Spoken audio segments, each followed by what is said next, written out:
안녕하세요. 네, 반갑습니다. 같이 기도하시겠습니다. 사랑이 많으신 좋으신 우리 아버지 하나님, 이렇게 좋은 날, 좋은 분들과 함께 진리에 대하여, 하나님에 대하여, 인생의 참 목적에 대하여 함께 배우며 생각할 수 있는 기회를 주신 것 감사드립니다. 이 시간 헛되지 않도록 성령께서 듣는 모든 이들의 마음을 열어주시고 감동, 감화시켜 주시기를 간절히 바라고 원합니다.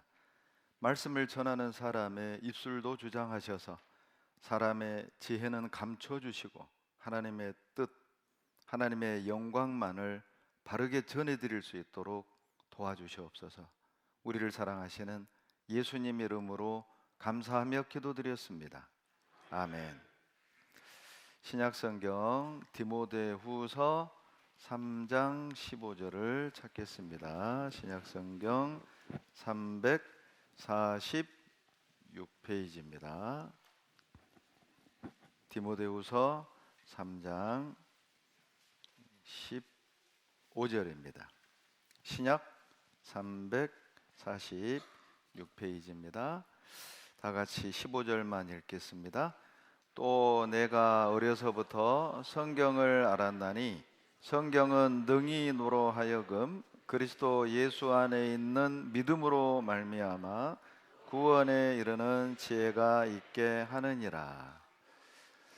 이 디모데후서는 사도 바울께서 기록한 마지막 서신입니다. 순교하기 직전 마지막으로 기록한 편지이기 때문에 이 디모데후서는 유언처럼 기록이 돼 있어요. 그래서 디모데후서를 읽어보면 좀 비장함이 들어 있습니다. 이 디모데라는 제자에게 보낸 유언이다, 이렇게 이해하시면 좋습니다. 원래 유언은 남아있는 가족, 친구들에게, 사랑하는 이들에게 가장 중요한 무언가를 유언으로 남기잖아요. 바울도 이제 순교를 직감하면서 아들과도 같은 제자 디모데에게 이것만은 꼭 당부하고 싶다 한 내용을 디모데후서에 기록을 한 겁니다. 그 중에 한 가지, 오늘 본문으로 읽은 15절 보면 내가 어려서부터 성경을 알았나니, 바울은 디모데를 비롯한 모든 이 세상 사람들이 이건 꼭 좀 배웠으면 좋겠다. 그게 뭐냐면 성경이라는 겁니다. 이 성경을 좀 일찍, 어려서부터라는 말은 일찍 성경을 배우기를 원했던 거예요. 아마 여기에는 연세가 있으신 어르신들도 계시는데, 아이고 나는 이제 늦었네, 어려서부터 성경을 배우라고 했는데 난 이미 나이가 들었는데. 아니요, 내일보다는 오늘 더 어리시잖아요. 내년보다는 올해가 더 어리잖아요. 그러니까 어려서부터 성경을 알았다는 이 말씀은 미루지 말라, 이런 의미도 있고 일찍, 지금, 이런 의미도 있다고 보시면 됩니다.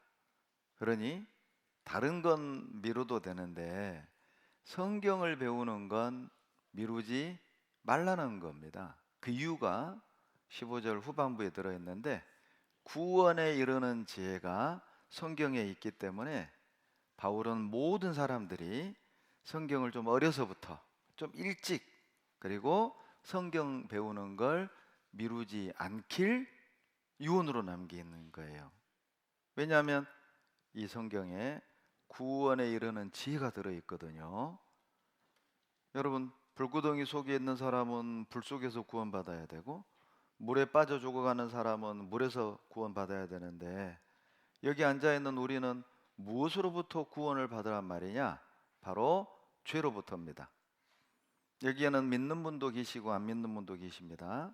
믿든 안 믿든 모두가 죽어야 하고, 믿든 안 믿든 지옥은 있고, 믿든 안 믿든 죽음을 넘어가 하나님을 만나야 하고, 교회를 다니든 안 다니든 상관없이 죄를 용서받지 못하고 하나님을 만나는 사람은 심판받고 지옥에 갑니다.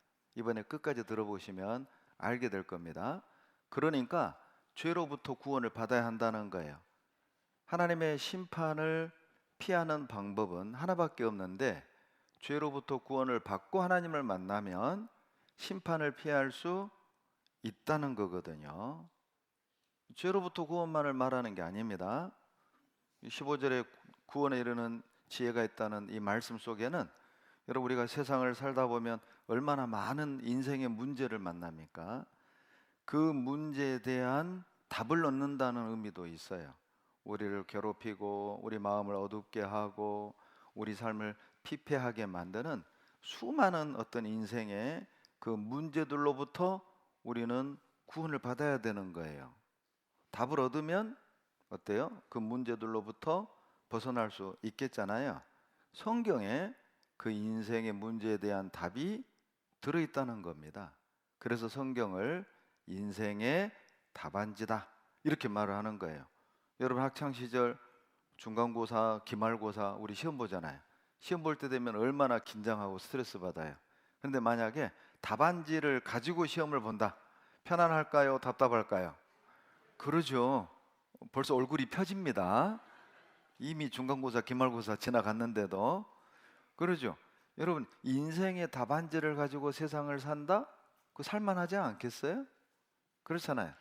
자, 도대체 모든 인생들이 어떤 문제를 가지고 있느냐 보세요. 화면을 보시면 모든 인간은 해결해야 할 문제가 있어요. 첫째, 하나님이 존재하는가 하는 이 문제입니다. 이거 답을 얻어야 되거든요. 이 답을 알아야 되는 거예요. 아마 이 가운데 이렇게 반감 갖고 있는 분도 계실 거예요. 뭐 하나님 계시든 말든 나하고 무슨 상관이야? 이렇게 생각할 수도 있습니다. 그런데요, 생각해 보세요. 만약에 하나님이 계시다면요, 우리는 그분을 만나야 하는 거고, 하나님이 계시다면 심판을 받고 지옥에 갈 수밖에 없는 운명이라니까요. 그러니까 이게 하나님이 계시든 말든 나하고 상관이 없는 게 아니라는 겁니다. 예를 하나 들어보죠. 여러분 미국 가는 비행기가 공짜랍니다. 공짜예요. 시애틀 가는 비행기가 공짜예요. 여러분, 자, 그 비행기 타요, 안 타요? 그러죠. 공짜인데 타요. 그런데요, 그 비행기가 떨어질 확률이 50%예요. 타요, 안 타요? 왜 안 타요? 그러죠. 아니, 누가 그 돈 200만 원에 목숨을 겁니까? 떨어질 확률이 50%라는 말은요, 이거 엄청난 확률이거든요. 자, 이 이야기의 의미가 뭐냐면, 절대 사람은 손해나는 선택, 손해보는 결정은 하지 않는다는 거예요. 자, 그러면 하나님이 있다 없다, 이것도 50% 확률이잖아요. 있든지 없든지 말이죠. 자, 그러면 만약에 죽음 넘어갔는데 하나님이 없어요. 다행히 문제 없지요. 없다면. 그런데 죽음 넘어갔더니 하나님이 계셔요. 그러면 문제는 심각해지는 거예요.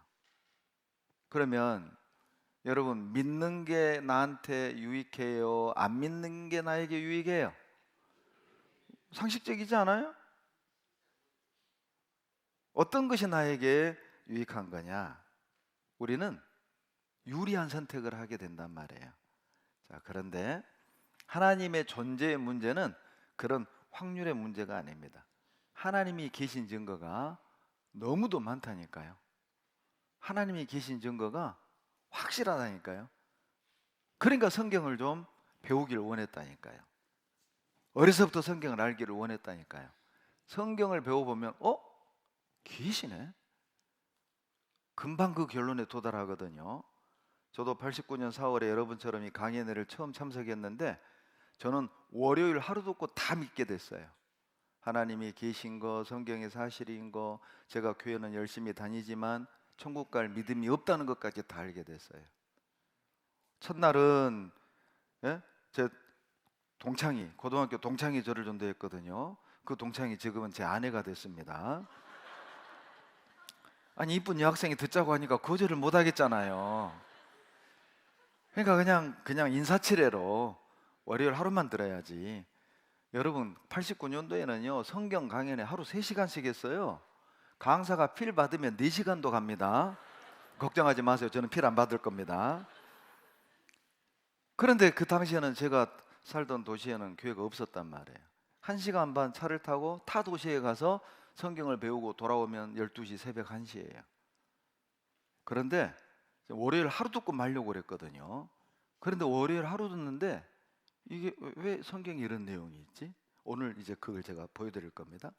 저는 8년을 장로교 다니면서 성경은 착하게 살아라, 주일 성수시켜라, 율법 지켜라, 헌금 잘 내라 그런 종교 경전인 줄 알았다니까요. 그런데 성경에 과학이 들어있고 역사가 들어있고 한 나라의 운명이 들어있고 인류의 운명이 들어있고 예언이 들어있고 말이죠. 아니 왜 성경에 이런 내용이 있지? 제가 생각했던 성경이 아닌 거예요. 저도 성경을 들고 8년을 장로교 다녔지만 처음 배워보는 거예요. 성경의 사실인 증거, 하나님이 계신 증거. 제가 8년을 장로교 다닐 땐 믿어보려고 애를 썼습니다. 산기도를 하고 새벽제단을 쌓고 차례를 하고 금식을 하고 믿습니다 믿습니다 얼마나 믿으려고. 근데 안 믿어져요. 제가 전공이 수학교육이거든요. 제가요 이게 정돈되지 않고 앞뒤가 안 맞고 이해가 안 되면 제가 안 믿는다니까요. 기질적으로 의심도 많고. 그런데 하나님이 계신 것도 같은데 하나님이 계시면 왜 이 세상이 이렇게 불공평하고 이 부조리도 많고 이해 안 되는 이런 것들이 왜 있냔 말이죠. 의심이 들어가면 이것도 불경스러운 일이잖아요. 그러면 또 그 다음날 새벽기도 가서 주여 믿음 없는 것을 용서해 주십시오. 믿음을 주십시오. 믿으려고 애를 썼어요. 그런데 89년 4월이요 성경을 공부하는데 믿어졌어요. 믿으려고 했을 필요가 없습니다. 여러분 눈만 딱 뜨면 돼요. 눈만 뜨고요 말씀만 잘 듣잖아요. 믿어집니다. 하나님은 존재하는가? 이거 해결해야 될 문제잖아요. 여러분 혹시라도 여기에 하나님 믿기 싫은 분도 계시죠? 여러분 안 믿기 위해서라도 이번 주일까지 다 들어보세요. 안 믿기 위해서라도 이 뭔가 확인해보고 공부해봤더니 하나님 없더만 그러면 여러분 속 시원하게 안 믿으면 되잖아요. 그런데 알아보지도 않고 들어보지도 않고 그냥 괜히 찝찝하게 하나님 안 믿으면 불편하잖아요. 하나님 안 믿으면서 한편에서는 계시면 어떡하냐? 지옥 있으면 어떡하냐? 죽음으로 끝이 아니면 어떡하냐? 이거 얼마나 불편해요. 없는 거 확인하고 없다고 믿으면 서로 좋잖아요. 그러니 어떤 이유로도 좋습니다. 주일까지 다 들어보세요. 그러면 이게 답이 나옵니다. 또 하나 해결해야 될 문제가 있습니다. 성경은 사실인가 하는 문제죠. 성경이 사실이냐 말이죠. 또 어떤 분 말합니다. 아이고 목사님 저는요 그런 거 관심 없어요. 성경에 관심 없어요. 공부에 관심 없어요. 맞습니다. 성경 공부에 관심 있는 사람 드뭅니다. 그런데 이걸 좀 아셔야 돼요. 여러분 우리 학창 시절 뭐 초중고 다닐 때 여러분 혹시 공부하는 게 너무 재밌어서 학교 다니시면 손 들어봐요. 없어요, 없어. 예. 뭐 공부하는 게 너무 관심이 많아가지고 공부하시면 손 들어봐요. 없습니다. 억지로 다녔잖아요. 어쩔 수 없이 다녔잖아요. 왜? 중요하니까. 중요하니까 말이죠. 저도요 가끔 그런 생각해요. 제가 중고등부 시절로 돌아갈 수만 있다면 그때보다 더 열심히 할 것 같아. 뭐 그때도 막 코피 쏟으면서 공부했거든요. 그런데 인생을 살아보니까 다시 그 시절로 가면은요 더 공부했을 것 같아. 아마 여기 계신 많은 분들이 그런 마음일걸요. 내가 그때 왜 그렇게 살았을까? 내가 왜 그때 그렇게 철이 없었을까? 그 결과가 지금의 내 모습입니다. 여러분 공부가 재미있어서 하는 사람 없어요. 관심 있어서 하는 사람 없어요. 중요하니까 하는 거죠. 우리가 이 성경 공부를 재미있어서 하는 게 아닙니다. 중요하니까 하는 거예요. 왜냐? 만약에요. 성경이 사실이잖아요. 그러면 성경은 말합니다. 천국이 있다고 하거든요. 지옥이 있다고 말씀하거든요. 하나님이 계시다고 말씀하거든요. 영혼이 있다고 말씀하거든요. 성경이 사실이라면 여러분 천국 지옥 하나님이 있는 거잖아요. 이거 너무 중요하잖아요. 어떤 분은 성경은 교회 다니는 사람들이 배우는 책이라고 말합니다. 아닙니다. 성경은 숨을 쉬고 사는 모든 사람이 배워야 할 책이에요. 왜냐하면 하나님이 모든 이에게 주신 편지가 성경입니다. 이렇게 얘기해도 속으로는요, 아이고 목사님이 뭐라고 말씀하셔도 나는 하나님이 없다고 생각하고 성경은 거짓이라고 생각해요. 그래요. 생각은 자유입니다. 자, 한 가지 예를 들어볼게요. 오른손 들어보세요. 안 드신 분은 나와서 춤춰야 됩니다. 자, 높이 들어봐요. 높이. 자, 북쪽 가리켜봐요. 시작. 북쪽.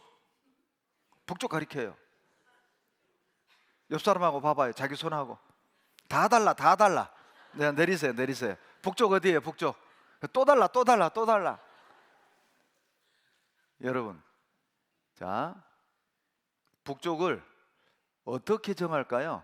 1번 다수결로, 2번 나침반으로. 몇 번? 예, 2번 나침반이죠. 많은 사람이 아무리 북쪽을 이쪽이라고 가리켜도 여러분 나침반이요, 북쪽을 이렇게 가리킨다면 어디가 북쪽이에요? 그러죠. 생각이 중요한 게 아니라 근거가 중요하다. 생각이 중요한 게 아니라 기준이 중요하다는 거예요. 각자 어떤 이는 하나님이 있다고 생각하고, 어떤 이는 하나님이 없다고 생각하고, 어떤 이는 성경이 사실이라고 생각하고, 어떤 이는 성경이 거짓이라고 생각한단 말이죠. 뭘 근거로? 뭘 기준으로 그 생각을 가지고 있습니까? 요즘 젊은 사람들 잘 쓰는 용어에 팩트 체크 있잖아요. 그러죠? 여러분 팩트 체크 해보셨어요? 내 생각대로 내 좋을 대로 믿을 게 아니라 확인하고 믿어야 안전한 거예요. 돌다리도 예, 두드려보고 건너라. 확인하란 말이잖아요. 그렇죠? 저는 원래 우리 집은 불교, 원래 유교, 원래 천주교, 원래 장로교, 원래 침례교. 여러분 그렇게 믿는 건 위험한 겁니다. 내가 믿는 이 믿음이 사실인지 정확한 건지 팩트 체크 확인해보고, 확인해봤더니 사실이더라. 그럼 그거 믿으세요. 그러면 되는 거예요. 문제는 확인도 안 해보고 덮어놓고 믿는 거예요. 이게 문제라는 거예요. 여러분 이거 봐보세요. 무엇처럼 보여요? 볼펜 그럴 줄 알았어요. 뭐예요? 가위예요. 가위. 다시 묻겠습니다. 이건 뭐예요? 그거 봐요. 가위라니까. 이게 확신이라니까요. 그런데 확인도 안 해보고 딱 자기 경험상 볼펜처럼 생겼잖아요. 볼펜. 이게 맹신이에요. 맹목적으로 덮어놓고 믿는 거예요. 확인도 안 해보고 자기 경험치로 믿어버리는 거죠. 그렇게 믿는 게 얼마나 많아요. 다시 묻겠습니다. 뭐예요? 예, 가위라니까요. 일본 자매님이 이때 쓰라고 보내준 거예요. 이래봬도 일제입니다. 가위라니까요. 이게 확신이에요. 확인하고 믿는 겁니다. 여러분 사람들은요 무언가를 다 믿고 삽니다. 그러죠? 하나님이 있다고 믿든지, 그러죠? 하나님이 없다고 믿든지. 여러분 없다고 믿는 것도 믿는 거라니까요. 그것도 믿음이잖아요. 정신 바짝 안 차리면 무슨 말인 거예요? 하나님이 있다고 믿든지 없다고 믿든지 그거 다 믿음이라니까요. 그러죠? 그러면 여러분 뭔가를 믿으려면 여러분 사실을 믿어야 돼요? 거짓말을 믿어야 해요? 거 봐요. 그러니 사실 확인을 하자는 거죠. 무조건 믿으라는 게 아니에요. 교회 다니라는 게 아니에요. 뭐 교회 다니면 복 받고, 아니요. 구원받고 되는 것 없는 사람도 봤어요. 제가 구원받고 암 걸린 사람도 봤어요. 하나님이 주시고자 하는 복은 그런 게 아니라니까요. 뭐 예수 믿으면 뭐 장사 잘 되고 돈 많이 벌고 집값 오르고 아들 낳고 장가가고 시집가고, 교회 안 다녀도 돈은 벌어요. 교회 안 다녀도 병은 나아요. 주님이 고작 그거 주시려고 이 땅에 오신 게 아니에요. 영원한 걸 주시기 위해 오셨다니까요. 없어지지 않는 걸 주시기 위해 오셨다니까요. 그러니 사실 확인을 해보자는 거죠. 또 하나, 여러분, 천국과 지옥은 존재하는가? 이거 덮어놓을 문제가 아닙니다. 둘 중에 하나를 가야 되거든요. 제가요, 정말 예수 믿기 잘했다, 내가 정말 구원받기 잘했다 했던 때가 두 번 있어요. 두 번. 첫째는 장가 갈 때, 제가 구원받아서 얼마나 다행인지요. 그리고요, 저희 어머니 장례 치를 때, 제 어머님이 한 14년 전에 충계수양에 다녀오시는 교회 버스 안에서 심장마비로 천국을 가셨어요. 갑작스럽게 가셨거든요. 또 어머니 장례를 치르는데 하나님이 계신 것이 감사, 천국이 있어서 감사, 어머니와 내가 구원받아서 감사. 얼마나 위로가 되는지 몰라요. 제가 복음 전하는 목사인데도 이 어머니가 갑자기 소천하시니까 한 달이 힘들다니까, 한 달이. 제가 그때 광주에 있었는데요, 이렇게 비슷한 옷만 입고 내려가는 어른만 봐도 막 머리가 쭈뼛 서요. 어머니인 줄 알고. 저희 자매도 저도 적응을 못했습니다. 한 달 동안. 그런데 정말 이 마음을 바로잡게 해준 것이요, 소망이었어요. 소망. 천국 소망. 다시 만난다는 그 약속, 다시 만날 수 있다는 그 소망이요, 얼마나 위로가 되고 얼마나 고맙고 얼마나 감사한지요. 여러분, 미국을 가려면 비행기를 타고 가죠. 막 좋은 나라로, 살기 좋은 나라로 막 이민 가잖아요. 그러죠? 구원받은 그리스도인들은요, 죽음을 타고 천국으로 이민 가는 겁니다. 사라진 게 아니에요. 이민 가는 거예요. 우리 어머니는 죽음을 타고 천국으로 이민을 가셨어요. 거기에 가 계셔요. 저도 언젠간 천국으로 죽음을 타고 이민 가겠죠. 이게 그러면 사실이냐? 이 확인해 봐야 되지 않겠습니까? 또 하나 해결해야 될 문제가 있습니다. 그러면 어떻게 해야 영생을 얻느냐? 어떻게 해야 구원을 얻느냐 말이죠. 여러분, 만약에 영생 얻는 길이 있다면 그거 거절할 일 아니잖아요. 예를 하나 들어볼까요? 여러분, 만약에요, 2000에서 살면 2000년 살 수 있다고 해봐요. 2000년. 그럼 여러분, 은평에 살 거예요? 이천에 이사 갈 거예요? 당연하죠. 만약에 여러분 사천에 살면 4000년 산대. 2000에 살 거예요? 사천에 살 거야? 사천에요. 아니, 영원히 사는 곳이 있대요. 영원히 사는 길이 있대요. 그 거절할 일 아니잖아요. 그럼 그게 진짜인지 확인해 볼 필요가 있지 않아요? 이런 얘기 하잖아요. 아이고, 어떻게 영원한 생명, 영생이 가능해? 그럴 줄 알고요, 하나님이 이 지구상에 영생하는 동물을 만드셨어요. 여러분, 물리적으로 영원히 살 수 있는 생명이 있습니다. 무엇인 줄 아세요? 누가 거북이 그러더라고. 아닙니다. 걔도 오래 살아봐야 500년이에요. 죽어요, 죽어. 그런데 물리적으로 영원히 사는 생명이 있어요. 놀랍게도 바닷가재입니다. 랍스터입니다. 예, 봐보세요. 지금 이쪽 줄은 안 믿는 눈치예요, 제 말을. 엄청 기분 나빠요. 지금 눈빛이 이거 이런 눈빛. 그럼 보세요, 직접.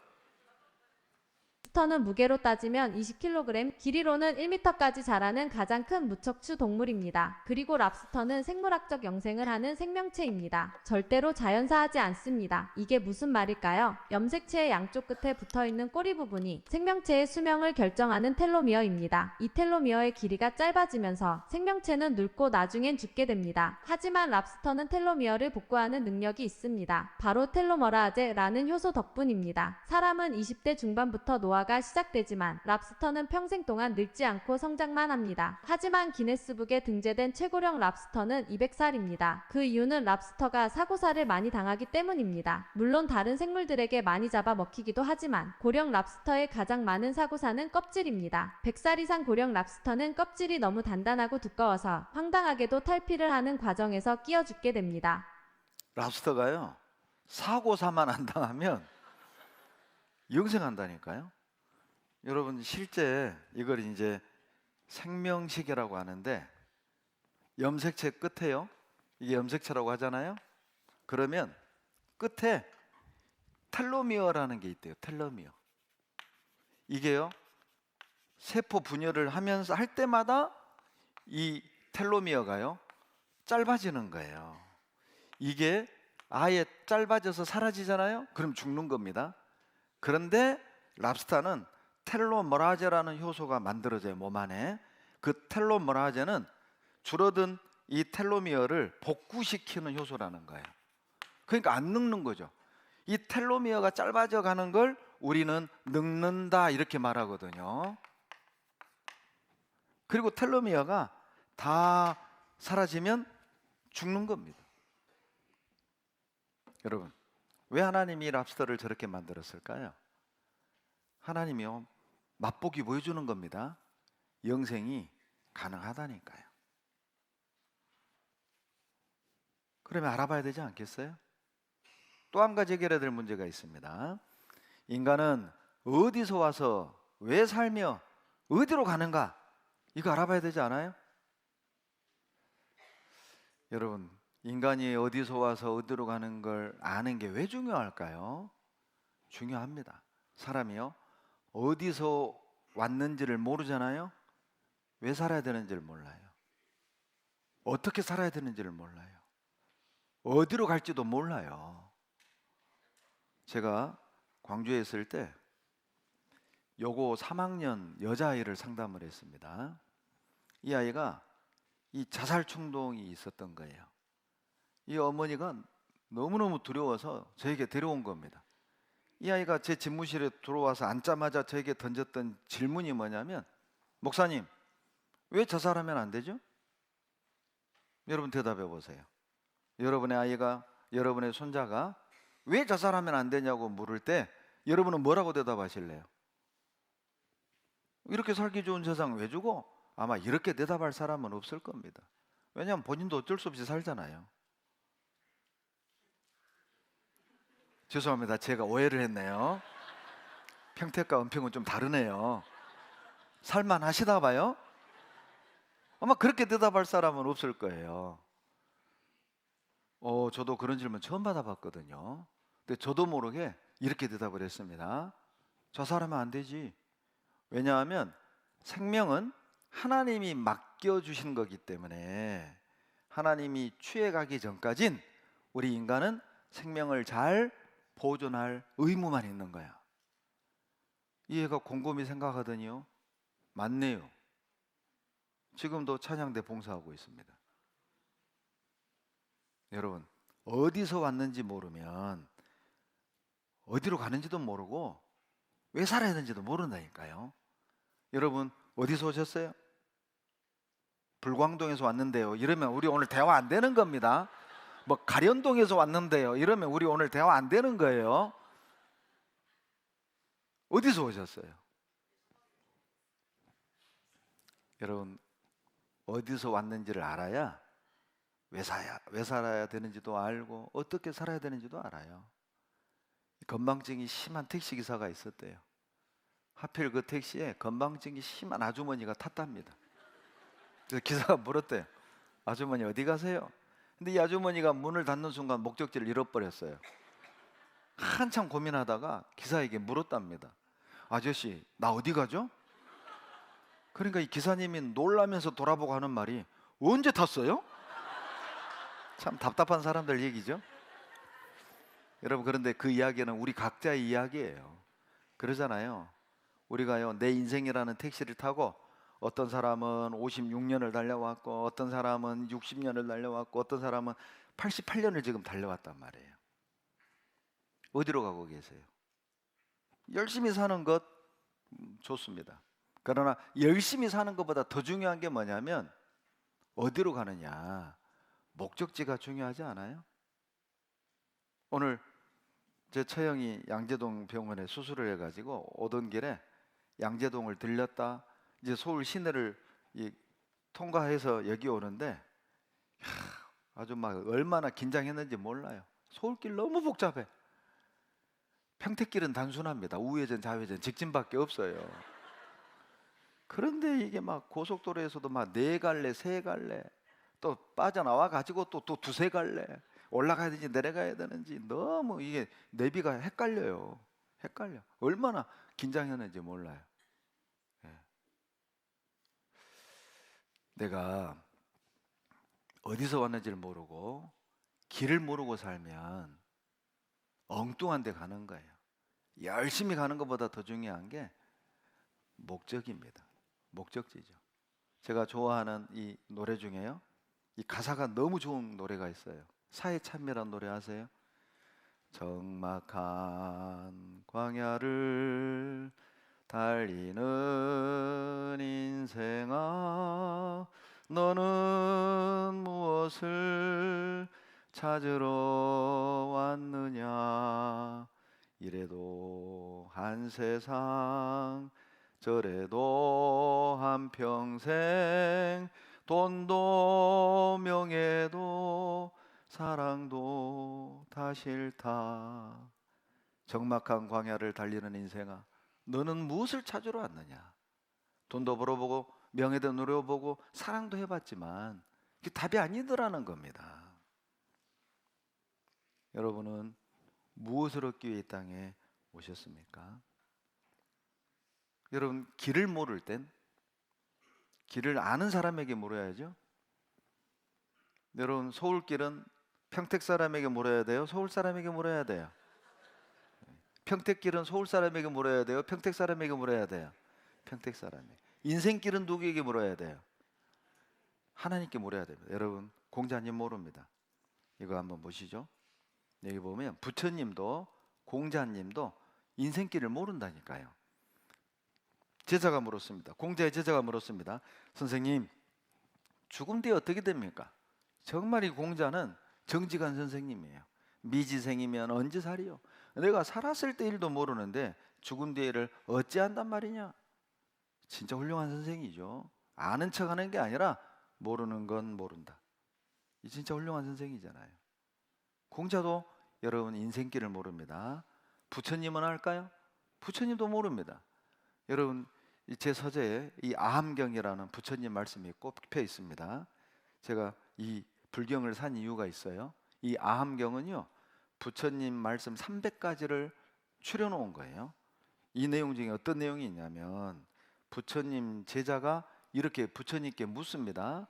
자, 부처님께 여쭈었다. 당신은 신이십니까? 부처님의 대답이죠. 아니다. 나는 신이 아니다. 아니, 그러면 당신은 신이 아니라면 무엇입니까? 부처님의 대답이죠. 그러므로 붓따라 이름하느니라. 나는 깨달은 사람이지 신이 아니다. 여러분, 자바함 사권 인간경 편에 나오는 내용이에요. 공자님 훌륭한 사람입니다. 부처님 훌륭한 사람이라니까요.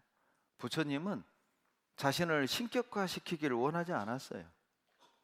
죄송하지만 우리나라 불교는 변형된 불교입니다. 원래 불교는 소승불교죠. 소승불교가 뭡니까? 고행을 통해서 스스로 해탈의 경지에 이르는 거예요. 그런데 우리나라 불교는요, 대승불교입니다. 빌어주는 불교죠. 기복적인 불교로 변형된 거예요. 모든 사람이 스스로 부처가 되는 종교가 불교잖아요. 그런데 오늘날 한국 불교는 깨달음에 관심이 없어요. 육신의 복에 관심이 있지. 그건 부처님 가르침 아닙니다. 여러분, 부처님 훌륭하신 분입니다. 훌륭한 사람입니다. 그러나 신은 아닙니다. 왜요? 이거 보시죠. 부처님 묘가 지금도 있습니다. 물론 부처님 묘는 여러 개예요. 부처님 몸에서 나온 사리를 여러 군데 흩어가지고 묘를 만들었어요. 여하튼 묘는 있습니다. 부처님 묘가 있습니다. 기자가 스님에게 여쭈었어요. 외길 40년 수행한 스님에게 걸을 때 무슨 생각하세요? 나를 찾기 위해서 나 자신과 대화하는 거지. 왜 나를 찾아야 해요? 내가 어디서 왔다가 어디로 가는지 모르잖아. 가는 곳은 알고 가야 할 것 아닌가? 그러면 스님은 답을 찾으셨나요? 찾았으면 하산했지. 못 찾으니까 몸부림치는 거지. 여러분, 40년 고행을 해도 못 찾았는데 앞으로 40년 고행하면 이제 더 연세 들어가고 기력은 쇠해져 가고 기억력 쇠퇴해져 가는데 찾을까요? 이렇게 해서 도를 깨닫는 게 아니에요. 여러분, 아는 분에게 물어야죠. 요한복음 8장 14절입니다. 다 같이 읽겠습니다. 예수께서 대답하여 가라사대 내가 나를 위하여 증거하여도 내 증거가 참되니 나는 내가 어디서 오며 어디로 가는 것을 알미오니와 너희는 내가 어디서 오며 어디로 가는 것을 알지 못하느니라. 예수님은 아셔요. 어디서 왔는지 어디로 가는지 예수님은 아신다니까요. 그러니까 길을 물으려면 아는 분에게 물어야죠. 그래서 성경을 배우자는 겁니다. 요한복음 14장 6절에 예수께서 가라사대 내가 곧 길이요 진리요 생명이니 나로 말미암지 않고는 아버지께로 올 자가 없느니라. 여러분, 만약에 제가 오늘 이 자리에서 여러분 제가 길입니다, 제가 진리입니다, 제가 생명입니다 이러면 내일 아무도 안 올걸요? 아마 고대영 목사님도 나를 피할 겁니다. 그런데 예수님 이 말씀은 전혀 우리가 거부감이 없잖아요. 이분이 길이라니까요. 예수님이 길이란 뜻이 뭐겠어요? 물으려면 이분을 물어야 된다는 거예요. 예수님께 물어야 된다는 거예요. 여러분, 인생길을 알기 원한다면, 내가 어디서 와서 왜 살고 어떻게 살고 어디로 갈 길을 가는지를 알기를 원한다면 여러분, 길을 아는 분에게 물으세요. 이건 종교가 아닙니다. 아는 분에게 물어야죠. 이건 상식이죠. 이걸 종교라고 하지 않잖아요. 길을 아는 분에게 물어야죠. 그래서 성경을 배워보자는 거죠. 어찌 보면 이번 한 주간 주제를 말하라고 한다면 내 인생의 길찾기죠. 내 인생의 길찾기입니다. 어디서 와서 어디로 가는지, 어떻게 살아야 되는지, 무엇이 행복인지 우리 한번 찾아봅시다. 여러분, 책 속에 뭐가 있다고요? 길이 있다고 그러잖아요. 그러죠? 여러분, 성경 속에 길이 있습니다. 성경 속에 답이 있습니다. 왜요? 성경은 하나님 말씀이니까요. 베드로후서를 찾아보죠. 자, 성경 베드로후서 1장입니다. 베드로후서 1장 21절, 신약 385페이지입니다. 자, 어르신들은 화면 글씨가 더 잘 보이실 거예요. 다 같이 읽겠습니다. 예언은 언제든지 사람의 뜻으로 낸 것이 아니요 오직 성령의 감동하심을 입은 사람들이 하나님께 받아 말한 것임이니라. 여러분 보셔요. 예언은 성경을 말하거든요. 여러분, 성경은요 사람이 자기 뜻대로 지어낸 게 아니라니까요. 그럼 어떻게 이루게 된 거냐? 성령의 감동하심을 입은 사람들이 하나님께 받아 쓴 겁니다. 그래서 성경책 제목이 대부분 받아 쓴 사람 이름이에요. 여러분, 베드로후서는 누가 받아 썼어요? 베드로. 이사야서는요? 이사야. 다니엘서는요? 에스겔서는요? 신명기는요? 신명기? 그러면 민수기는 민수기가 받아 썼어요? 정신 차리세요. 여러분, 신명기는 사람 이름 아닙니다. 거듭신 명할 명, 재정리하다라는 한문이에요. 영어 이름으로는 듀터로놈입니다. 다시 정리하다 그 뜻이에요. 창세기, 출애굽기, 레위기, 민수기, 신명기는 모세가 받았었어요. 그래서 모세 오경이라고 부릅니다. 정신 차리세요. 그러니까 성경은 받았었다니까요.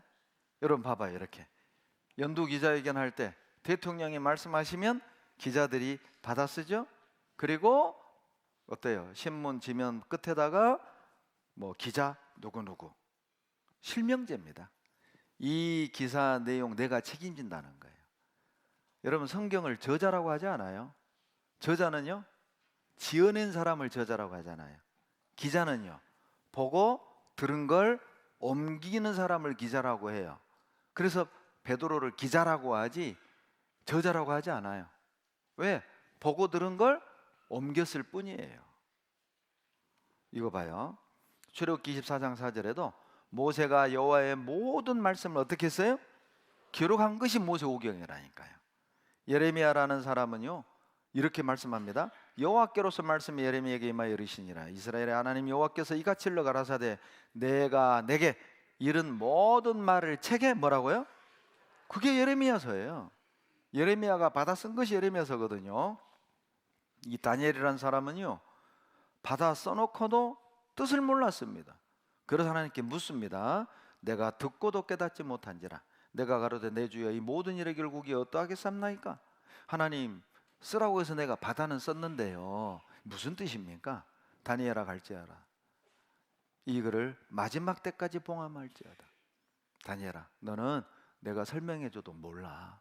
너가 받았은 이 내용은 마지막 때 될 일이야. 너는 보관이나 잘해둬. 이렇게 끝내버려요, 다니엘서를. 하나님 말씀이란 뜻이거든요. 이거 보시면요, 여러분 놀랍게도 예수님을 기준으로 BC, AD 이렇게 나눕니다. 예수님이 역사의 기원입니다. BC가 Before Christ, 예수 모시기 전, AD가 아노 도미니, 우리 주님 오신 후란 뜻이거든요. 이거 놀랍지 않아요? 올해가 2025년이잖아요. 무슨 뜻이죠? 예수님이 이 땅에 오신 지 2025년째 되는 해, 그 뜻이란 말이죠. 그러니까 우리는 하나님을 믿지 않으면서도 하나님의 영향 아래 살고 있다니까요. 시간 카운터를 예수님이 이 땅에 오신 때부터 역사를 계산하고 있는 거예요. 우리는 하나님 안 믿는데 교회도 안 다니면서 12월 25일을 또 그렇게 좋아해요? 여러분, 12월 25일이 무슨 날이에요? 성탄절, 예수님 이 땅에 오신 날. 왜 남의 생일을 그렇게 좋아하세요? 여러분, 토요일, 일요일 말씀 들어보면 왜 온 세상 사람들이 12월 25일을 기뻐하는지를 알게 됩니다. 아마 토요일, 일요일 말씀 들으면 우리도 기뻐하게 될 거예요.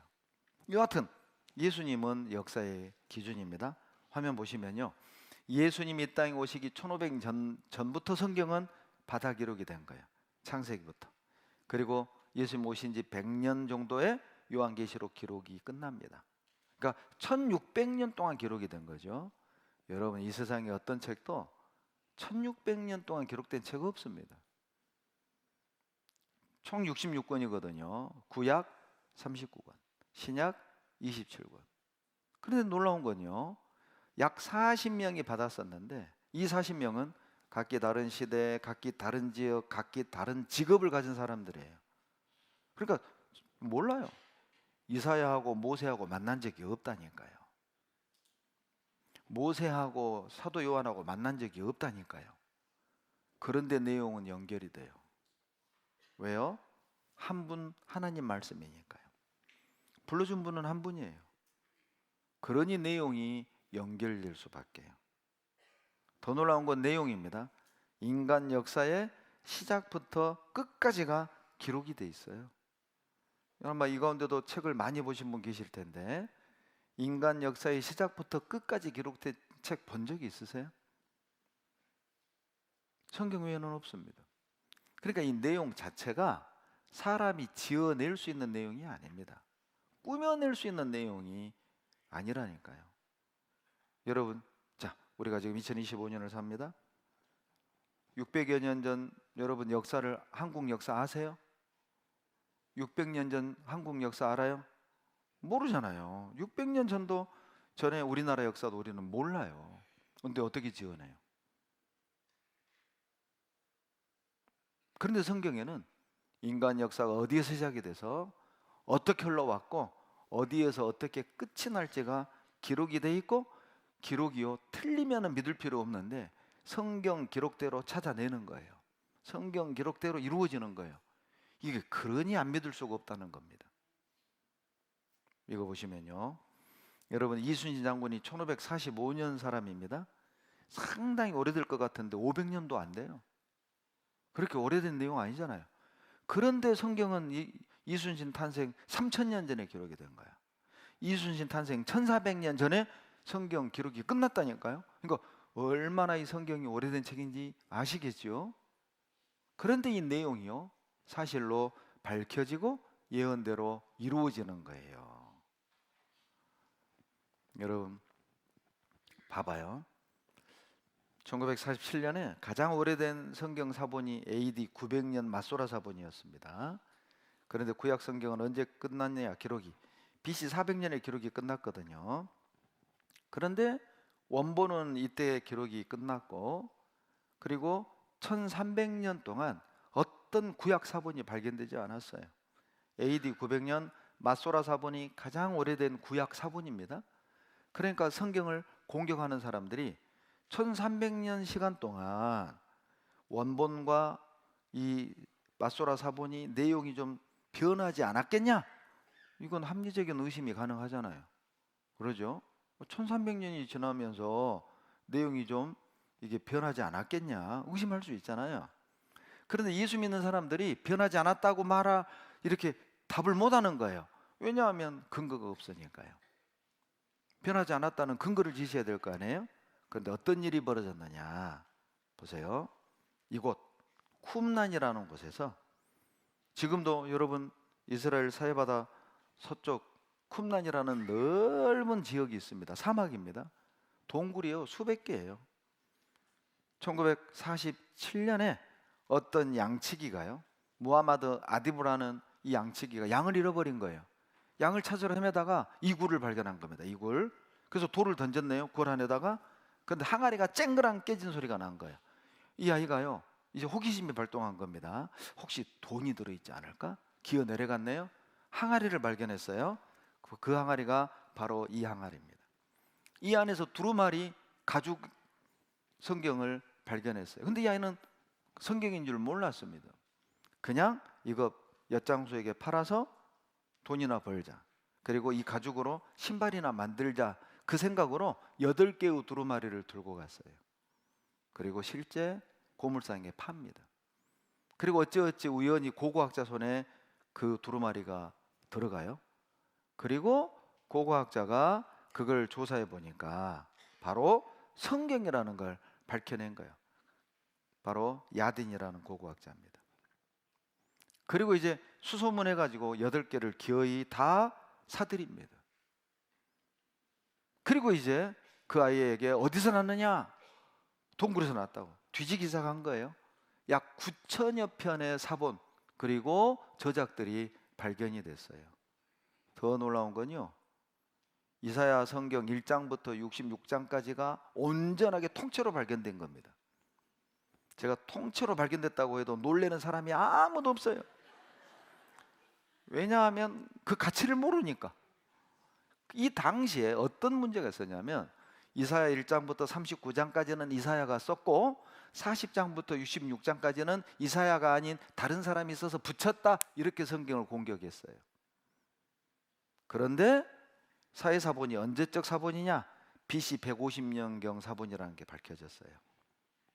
그런데 이 사회사본에 이사야 1장부터 66장까지가 통째로 발견이 된 겁니다.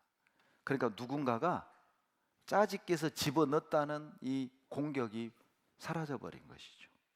그리고 더 놀라운 겁니다. 보세요. 사회사본은 말라기가 기록되고 불과 300여 년밖에 지나지 않은 때에 필사된 것이죠. 맞소라 사본은 사회사본과 똑같은 성경이고 그 이전 성경의 원본과도 똑같은 것이라는 사실이 밝혀진 겁니다. 자, BC 1500년에서 AD 100년, 1600년 동안 기록됐다고 그랬죠? 그런데 1947년 사회사본 그 쿰란 동굴 11개 동굴에서 사회사본을 발견했다고 그랬죠? 이 당시 가장 오래된 구약 사본이 맞소라 사본 AD 900년 건데, 사회사본을 조사해 봤더니 BC 125년경이에요. 그리고 이 두 개를 대조를 했습니다. 똑같은 거예요. 그리고 그래서 뭐 이런 접속사 정도, 의미에 전혀 영향을 주지 않는 몇 개의 단어만 지워졌고, 그 외에는 다 똑같은 거예요. 그러니까 내용이 전혀 변하지 않았다는 게 증명이 돼버린 겁니다. 2022년 신문입니다. 사회사본 발견 75주년. 현대 성경과 놀랄 정도로 차이가 뭐라고요? 없어요. 없어. 여기 보면 만약, 그리고, 하지만 등의 단어 정도만 차이가 있어요. 내용에는 전혀 영향을 주지 않는 접속사들이죠. 여러분, 이 성경을 옮겨 적는 사람들이 따로 있었습니다. 아무나 옮겨 적을 수 있는 게 아니었어요. 그 학자들이요, 성경을 옮겨 적을 때 규칙 30가지가 있어요. 몇 가지만 소개해드리면, 각 권의 본문, 절과 단어와 글자의 개수를 다 세는 겁니다. 세요. 세. 예. 한 개의 실수가 나오면 그 난을 파기하고, 세 개의 실수가 나오면 성경 전체를 파기했다니까요. 불질렀어요. 태워버렸어요. 그래서 구약 사본이 많지 않은 이유입니다. 옮겨 적다가 단어 3개만 틀려도 그 성경 전체를 불질러 버렸다니까요. 그리고요, 외워서 옮겨 적으면 안 됩니다. 예를 들면 태초 하나님이 천지를 창조하시니라, 창세기 1장 1절을 외워서 태초 하나님이 천지를 창조하시니라 이렇게 쓰면 안 돼요. 한 글자씩 옮겨야 돼요. 초 이렇게. 그리고 소리 질러야 돼요. 초 이렇게 소리 질러야 돼요. 그리고요, 각 절에 어떤 철자가 몇 번 등장하는지 철자까지도 셌다니까요. 여러분, 오늘 댁에 가셔서 성경 전체에 기억이 몇 번 나오나 한번 세 가지고 와요. 100만 원 드릴게. 아마 100만 원 안 받고 말죠. 그러잖아요. 철자를 세니 더하거나 빼질 수 없다니까요. 그리고요, 여기에 보면 여호와라는 단어가 나오잖아요. 그러면 쓰던 펜을 싣고 가서 몸을 싣고 와서 펜을 들고 여호와라는 글자를 써야 돼요. 그런데 구약의 여호와가 몇 번 나오느냐? 6828번 나와요. 그러니까 목욕 몇 번 해야 돼요? 6828번. 껍딱 벗겨져요. 그러니까 이거 여러분, 이 성경을요 한국식으로 생각하니까 내용 변했겠지? 아니요. 이런 철저한 규칙 아래. 그리고 봐보세요.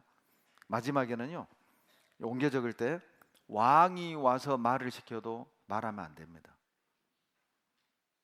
또요, 내가 옮겨 적고 있을 때 뒤에서 이 학자들이 소리 질러. 랍비들이, 너가 이 성경을 틀리게 옮길 때 인류를 멸망시키는 일이다 이렇게 소리 질러요.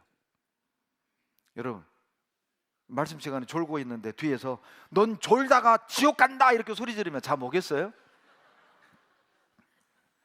그러니까 이게요 실수할 수가 없는 거라니까요. 제가 이게 쿰랑 갔거든요. 봐봐요. 이게 목욕탕입니다.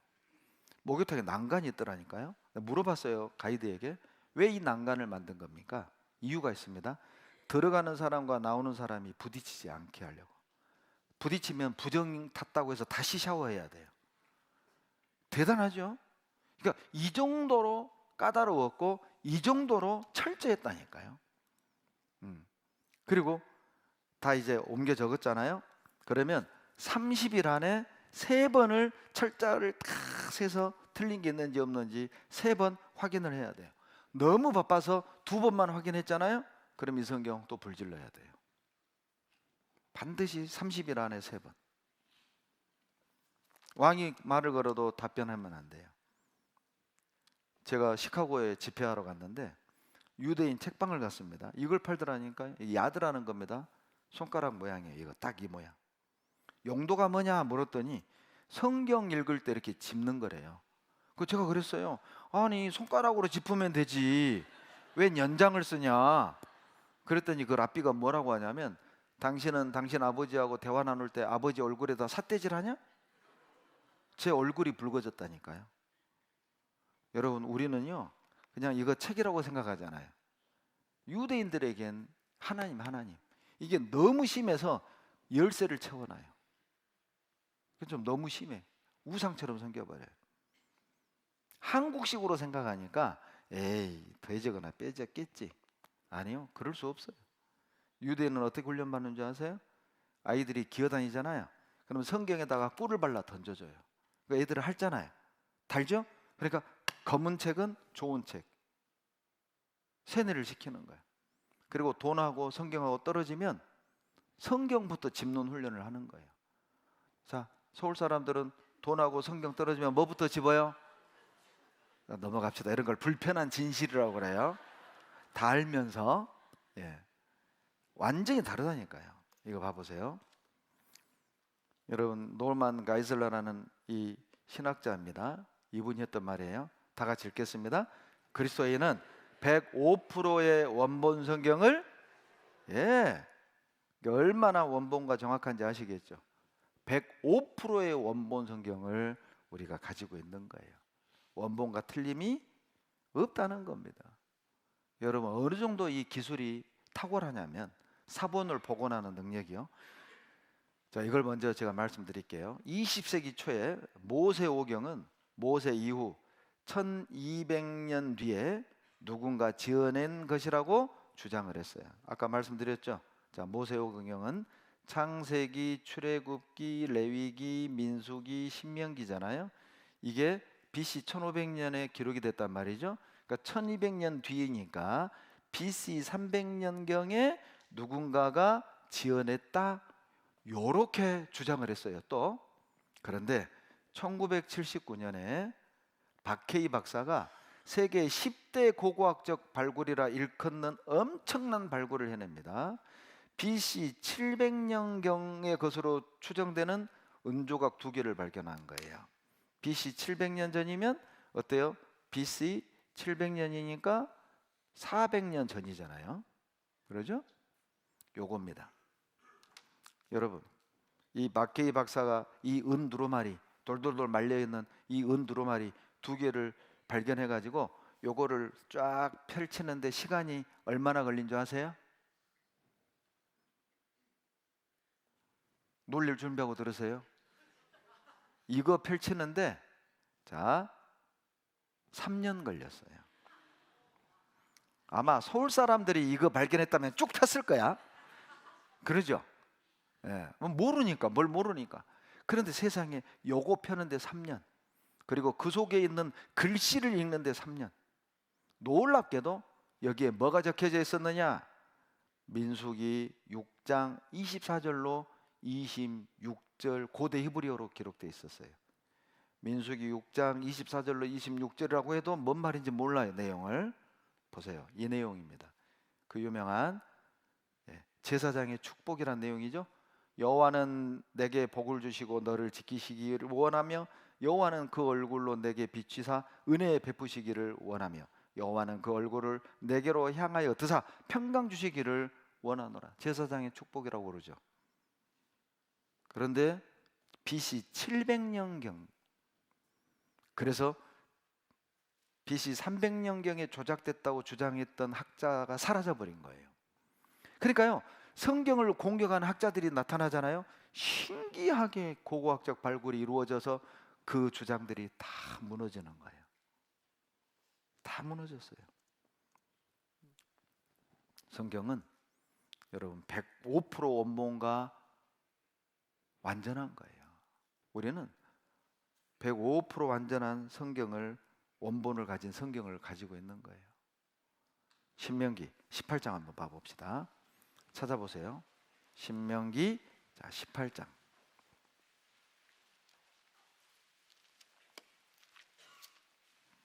(21절로 22절입니다) 신명기 18장 21절로 22절 다 같이 읽겠습니다. 내가 혹시 심중에 이르기를 그 말이 여호와 이르신 말씀인지 우리가 어떻게 알리요 하리라. 만일 선지자가 있어서 여호와 이름으로 말한 일에 증언도 없고 성취함도 없으면 이는 여호와의 말씀하신 것이 아니요 그 선지자가 방자히 한 말이니 너는 그를 두려워 말지니라. 자, 깍지 껴보세요. 깍지. 자, 위로. 자, 오른쪽. 자, 왼쪽, 오른쪽, 자, 왼쪽, 자 뒤로, 자 소리 지르세요. 으쌰. 가운데로 3번, 반대로 3번, 박수 10번. 시작. 5번 시작. 신명기 18장 보세요. 내가 혹시 심중에 이르기를, 놀랍죠? 마음속으로 생각하는 것까지 아세요. 아이고 그 말이 여호와 이르신 말씀인지 우리가 어떻게 알아? 여러분도 그러잖아요. 아이고 성경이 하나님 말씀인지 우리가 어떻게 알아? 거기에 대한 답입니다. 그래 좋다. 만일 선지자가 있어서 여호와의 이름으로 말한 일에 증언도 없고 성취함도 없으면 여호와의 말씀하신 것이 아니니까 천국이니 지옥이니 두려워 말라. 여러분 잘 봐봐요. 부정의 부정은 강한 긍정입니다. 이걸 달리 설명하면, 만약에 성경에 증거도 있고 성취함도 있으면 이건 여호와의 말씀하신 겁니다. 그렇다면 여러분 두려워하셔야 돼요. 이 내용이에요. 여러분 증언이 뭐냐 이 뜻입니다. 자, 증언은 증거라 그 말이에요. 성취함은 앞으로 이렇게 될 거라고 예언한 대로 이루어지는 거죠. 그런데 놀라운 건 하나님은 무조건 믿어라 이게 아닙니다. 덮어놓고 믿어라 이게 아닙니다. 믿을 수 있는 영적인 증거, 과학적인 증거, 역사적인 증거, 예언적인 증거, 증거가 이렇게 많다니까요. 그러니까 성경이 하나님 말씀이라는 걸 알고 믿을 수 있어요. 여러분, 자 모래 위에 개 발자국이 찍혔네요. 자, 이 발자국 쭉 따라가면 개 나와요, 사람 나와요? 개 나오죠. 개. 요. 제가 부산 중부 집회 갔다가 해수욕장 맨발 걷기 하러 갔다가 찍은 거예요, 제가.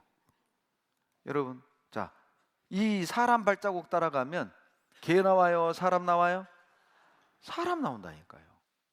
쭉 따라가면 이 사람이잖아요. 여러분, 제 디테입니다. 사람 확실합니다. 봐봐요. 이와 같다는 거죠.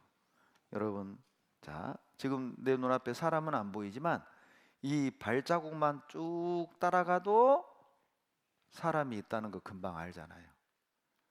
여러분, 하나님이요 많은 증거를 주신 거예요. 이 증거를 쭉 따라가잖아요. 이 증거를 쭉 따라가면 아, 하나님 계시네. 아, 성경 사실이네. 금방 안다는 겁니다. 그래서 하나님이 성경에 많은 증거를 두셨어요. 마치 발자국처럼. 그걸 쭉 따라가면 아, 사실이다. 여러분, 솔로몬 성전 보수 계획, 석판, 진품, 판명, 성서 증명 첫 물질적 증거입니다. 솔로몬 성전을 고쳤다. 이 성경 기록이요 사실이라는 것이 증거가 발견됐다니까요. 그러니까 이야기가 아니라니까요. 성경 속 시바 왕국 유적 찾았다. 솔로몬에게 지혜를 배우러 왔던 시바 여왕, 그 왕국의 유적을 찾았다니까요. 동일보잖아요. 종교삽지 아닙니다. 다윗 왕 성서 외적 물증 찾았다. 이스라엘의 2번째 왕이죠. 그 다윗 왕이 실제 인물이라는 물증을 찾았습니다. 바로 이걸 텔단이라고, 텔단 석비, 석판입니다. 석판. 여러분, 이스라엘의 최북단 도시가 텔단입니다. 거기에서 이 비석이 발견됐고 이 비석을 해석을 했더니 아람 왕 비석이었던 거예요. 아람 왕이 다윗 왕가와 몇 년 동안 전쟁이 있었다, 이 기록이었던 거예요. 그러니 다윗의 원수가 만든 비석이니까 거짓말이 아니잖아요. 다윗이 실존했다는 게 요겁니다.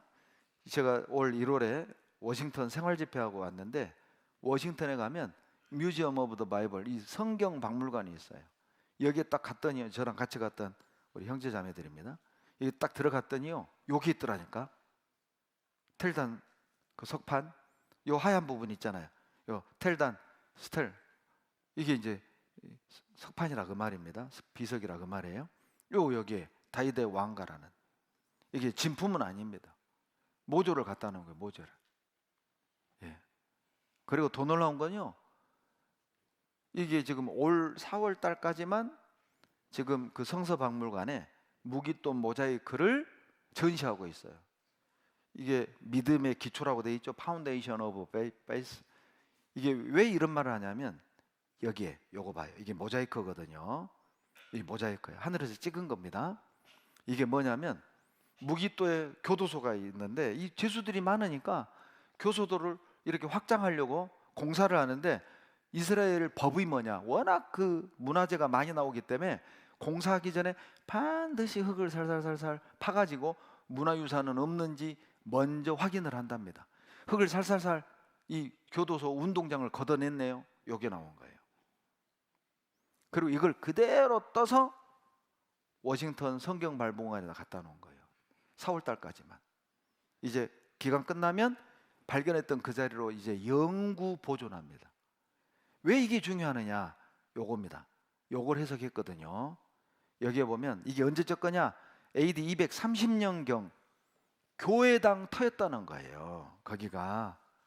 근데 이 모자이크에 이게 뭐가 기록이 되어 있냐면 로마 이 백부장 그리고 예술가 그 5명의 믿음의 그 여인들이 거기에 로마 황제가요 이 기독교를 공인 합법하기 전에 AD 230년경으로 거슬러 올라가는 교회당 터라는 게 발견이 된 거예요. 그리고 그 바닥에 뭐라고 써 있느냐? 하나님 예수 그리스도에게 바칩니다. 여러분 이 삼위일체라는 교리를요 많은 사람들이 어떻게 공격했냐면 삼위일체 교리는 성경에 없다. 기독교인들이 후대에 만들어낸 교리다. 이렇게 또 공격을 했단 말이죠. 그런데 이 교회당 터 이거 봐봐요.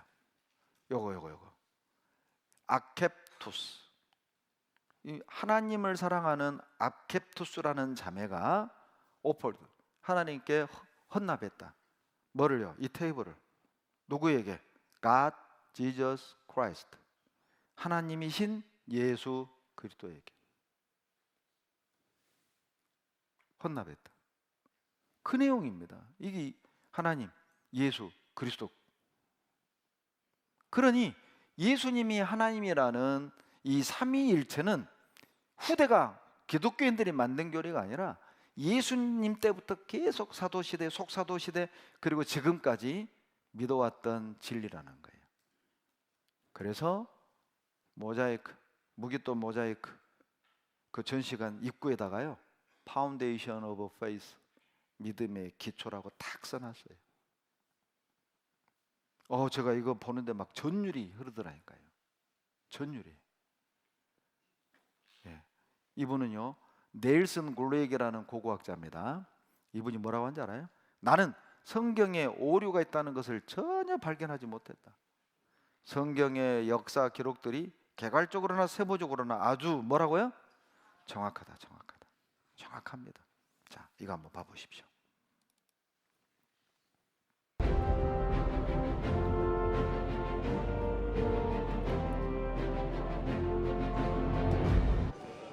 최근 고고학 발굴을 통해서 다윗성의 윤곽이 서서히 드러나고 있다. 이스라엘의 가장 위대한 왕으로 꼽히는 다윗 왕의 실체가 확인되고 있는 것이다. 성경 내용과 고고학 발굴에 의해 다윗성의 왕궁, 기혼샘 그리고 성전의 위치가 확인됐다. 이처럼 고고학 발굴은 성경 이야기에 생명을 불어넣는 마중물과 같은 중요한 작업이다. 이런 노력들을 통해서 성경을 살아있는 역사로 만나게 된다. But when you come to the city of David on a daily basis, you see how we take out of the archaeology proof, unequivocal proof that Jerusalem was here. We found Hezekiah's tunnel. We found the palace of King David. And also more, we found seals that people used in contracts. And written on those seals, the names of ancient times, 2,800 years ago. We found those names exactly as you can see it in the Bible. 히스기야는 또다시 침략해올 아수르 군대 대비해 전쟁에서 가장 중요한 물자인 물, 기온샘을 지키고자 성벽을 짓고 물을 성 안으로 끌어들이는 터널을 건설했던 것이다. 기온샘에서 시작된 이 터널의 길이는 무려 533m에 이른다. 이것은 이 터널을 어떻게 공사해서 팠는지를 설명하는 판입니다. 이 글을 히브리 말로 된 것을 읽고 이 터널이 어떻게 공사되었다는 것을 알 수 있습니다. 여러분 혹시라도 세계 여행 가시고 싶거든 장각에 그런 데 가지 말고 이스라엘 가봐. 이스라엘. 근데 여러분 혼자 가면 뭐가 뭔지 모르니까 꼭 저를 데려가세요. 제가 설명해 드릴게. 이스라엘 가면은요 증거가 널브러져 있습니다. 여러분 경복궁이 조선시대 궁궐이라는 거 우리 다 알잖아요. 왕이 거기 살았다는 거 우리 다 알잖아요. 그렇잖아요. 이스라엘에 가면 지금도 성경의 흔적들, 증거들이 존재합니다. 여러분 기독교는요 세상에서 유일하게 입증 가능한 역사적 종교입니다. 증명할 수 있는 종교예요. 기독교는. 성경은 증명할 수 있습니다. 로마서 1장 한번 보십시오. 로마서 1장 20절입니다. 로마서 1장 신약 성경입니다. 로마서 신약 240페이지 20절입니다. 다 같이 읽겠습니다. 창세로부터 그의 보이지 아니하는 것들 곧 그의 영원하신 능력과 신성이 그 만드신 만물에 분명히 보여 알게 되나니 그러므로 저희가 핑계치 못할지니라. 자, 여러분 하나님이요 인간에게 주신 두 개의 교과서가 있습니다. 바로 우주 만물 그리고 성경이에요. 성경을 통해서도 하나님을 알 수 있고요. 로마서 1장 20절 화면 봐보세요. 만물을 통해서도 하나님을 알 수 있습니다. 여러분 하나님 보이진 않습니다. 그런데 다행히요 알 수는 있어요. 하나님은 볼 수는 없지만 알 수는 있어요. 뭘 보고 아느냐? 하나님이 만드신 만물을 보면은 만드신 하나님이 있다는 걸 분명히 안다니까요. 그러니까 몰라서 못 믿었습니다. 핑계 못 합니다. 예를 들어보죠. 여러분 자, 이 그림 이름이 뭐예요? 모나리자. 화장지 아닙니다. 이 아주머니 이름이에요. 모나리자. 여러분 이 모나리자를 누가 그렸어요? 레오나르도 다빈치죠. 봤어요? 예, 안 보고 어떻게 알아요? 그러죠. 역사적 증거가 있잖아요. 여러분 보세요. 제가 왜 이걸 보여드리냐면 그림이 존재한다는 말은 여러분 화가가 존재한다는 뜻이잖아요. 아니 화가 없이 어떻게 그림이 스스로 생겨요? 그와 같이 여러분 만물을 보면 만든 이가 있다 그 말이 이걸 안다 그 말입니다. 죄송합니다. 창조주인데 제가 지금 흥분했어요. 자, 만물을 보면 창조주를 안다니까. 창조주가 있다. 그러니까 하나님은 보이지는 않는데 만물을 보면 알 수 있어요. 알 수 있습니다. 다 같이 읽겠습니다. 집마다 지은 이가 있으니 만물을 지으신 이는 하나님이시니라. 여러분 집마다 저절로 된 게 없습니다. 지은 이가 있잖아요. 얼마나 이게 논리적이에요. 집마다 지은 이가 있는 것처럼 이 만물 우주도 집입니다. 지부집주잖아요. 큰 집을 지으신 분이 하나님이시다. 여러분 벌집 누가 만들었어요? 벌. 새집 누가 만들었어요? 새. 개미집 누가 만들었어요? 개미. 개집 누가 만들었어요? 안 속네요. 그 사람입니다. 사람. 자 그러면 이 오페라 하우스는 누가 만들었어요? 사람이죠. 그럼 이 우주는 누가 만들었어요? 하나님이죠. 여러분 보세요. 간단한 벌집이 결코 저절로 이룰 수 없다면 더 복잡한 우주는 결코 저절로 이룰 수 없어요. 이 빌딩이 저절로 이룰 수 없다면 더 복잡한 우주는 결코 저절로 일 수 없습니다. 바로 집우, 집주잖아요. 집마다 지은 이가 있으니 만물을 지으신 이는, 우주를 지으신 이는, 큰 집을 지으신 이는 하나님이시니라. 얼마나 합당한 표현입니까? 자, 여러분, 이 아름다운 정원이 저절로 된 거예요? 정원사가 가꾼 거예요? 봤어요? 안 보고 어떻게 알아요? 그러죠. 안 보고도 알죠. 여러분, 질서는 결코 저절로 생길 수 없어요. 질서가 있다는 말은 여러분, 이성적인 존재의 손길이 같다, 그 말입니다. 여러분, 제 헤어스타일 봐봐요. 2대8 잘 갈라졌죠? 자, 여러분, 자, 이거 수건으로 털어서 이 각이 절대 안 나옵니다. 이거 아침마다 한 5분 정도 씨름해야 이게 나온다니까요. 여러분, 제 머리에 질서가 있다는 말은 손길이 같다는 증거라니까요. 질서는 이성이 개입해야만 질서가 잡히는 거예요. 안 보고도 아는 거예요. 그 상식이잖아요. 화면 봐봐요. 여러분, 이건 정원사가 가꿨다는 걸 증명하는 거예요. 왜? 질서가 있잖아요.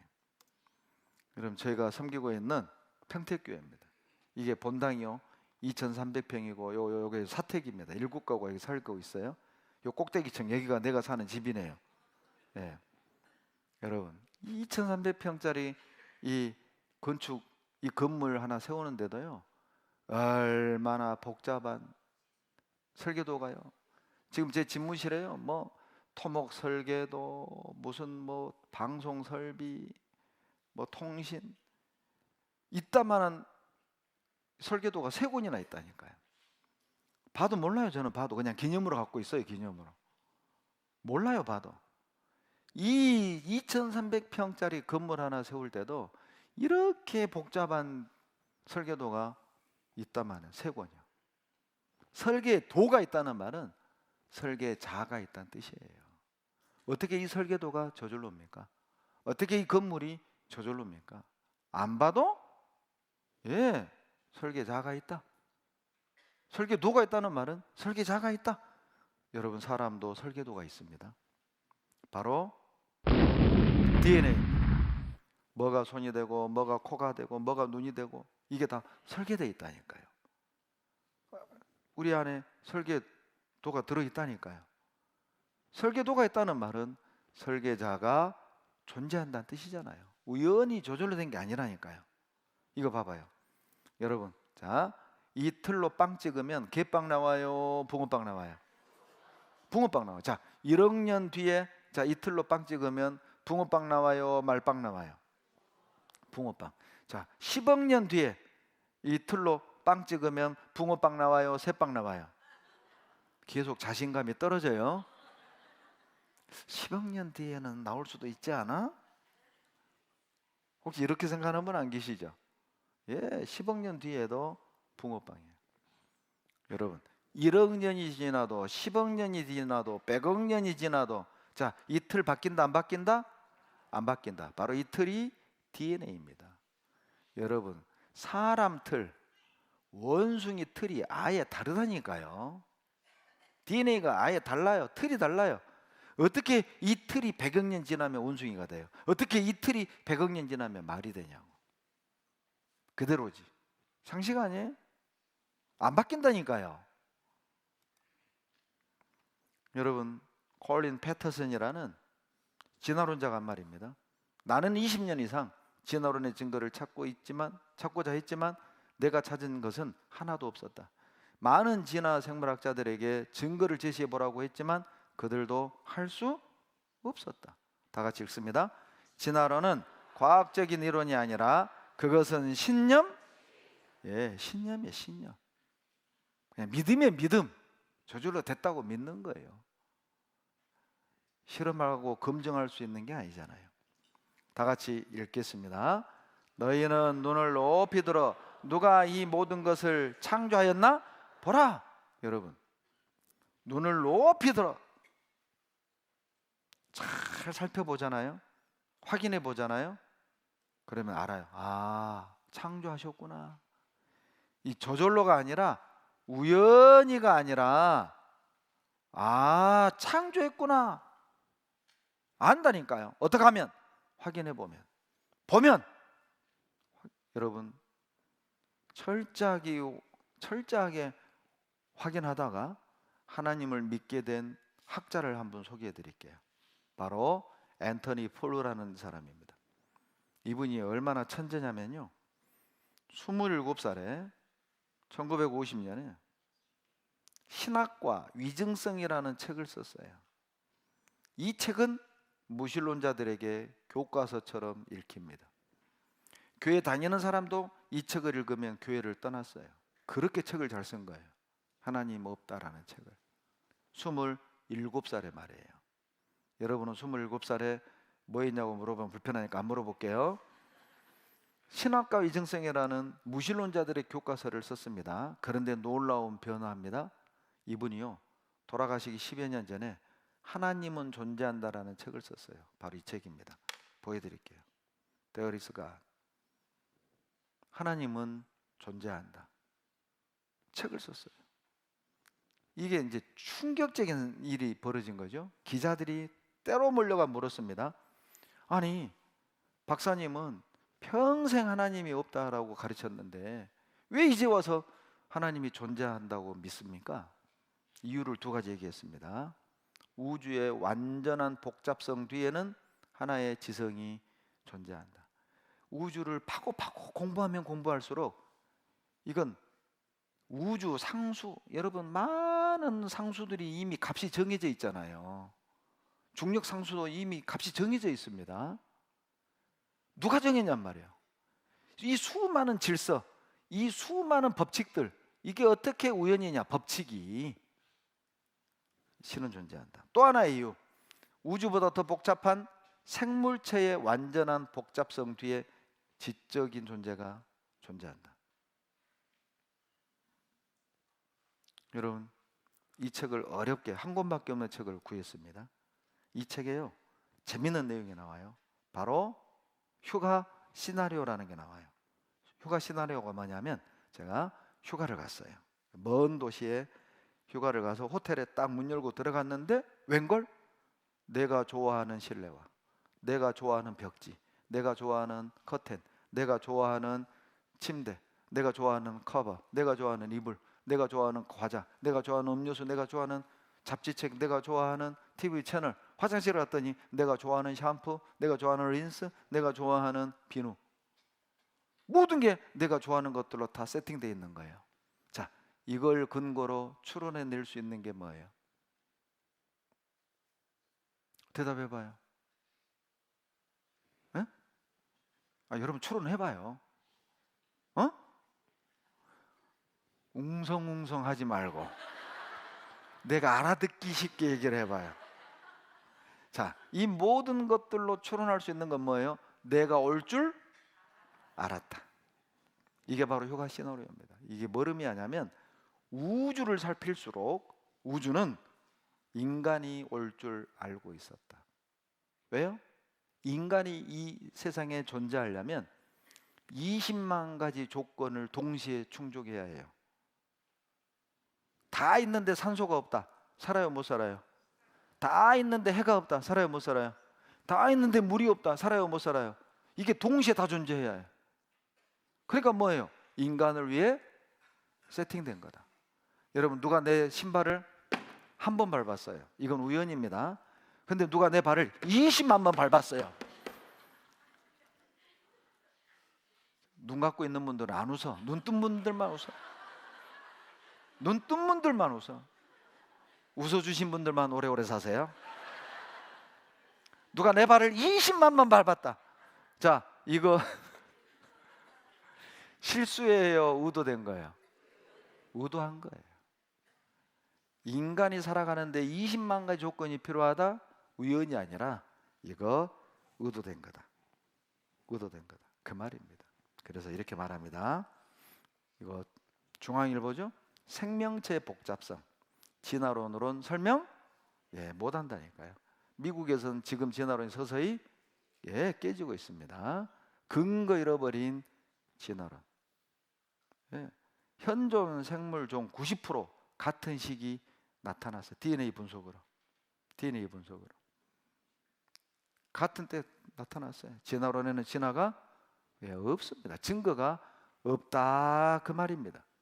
여러분 이 진화 생물학자의 간증을 한번 들어보세요. 이분이 뭐라고 하냐면 직접 들어봐 봐요.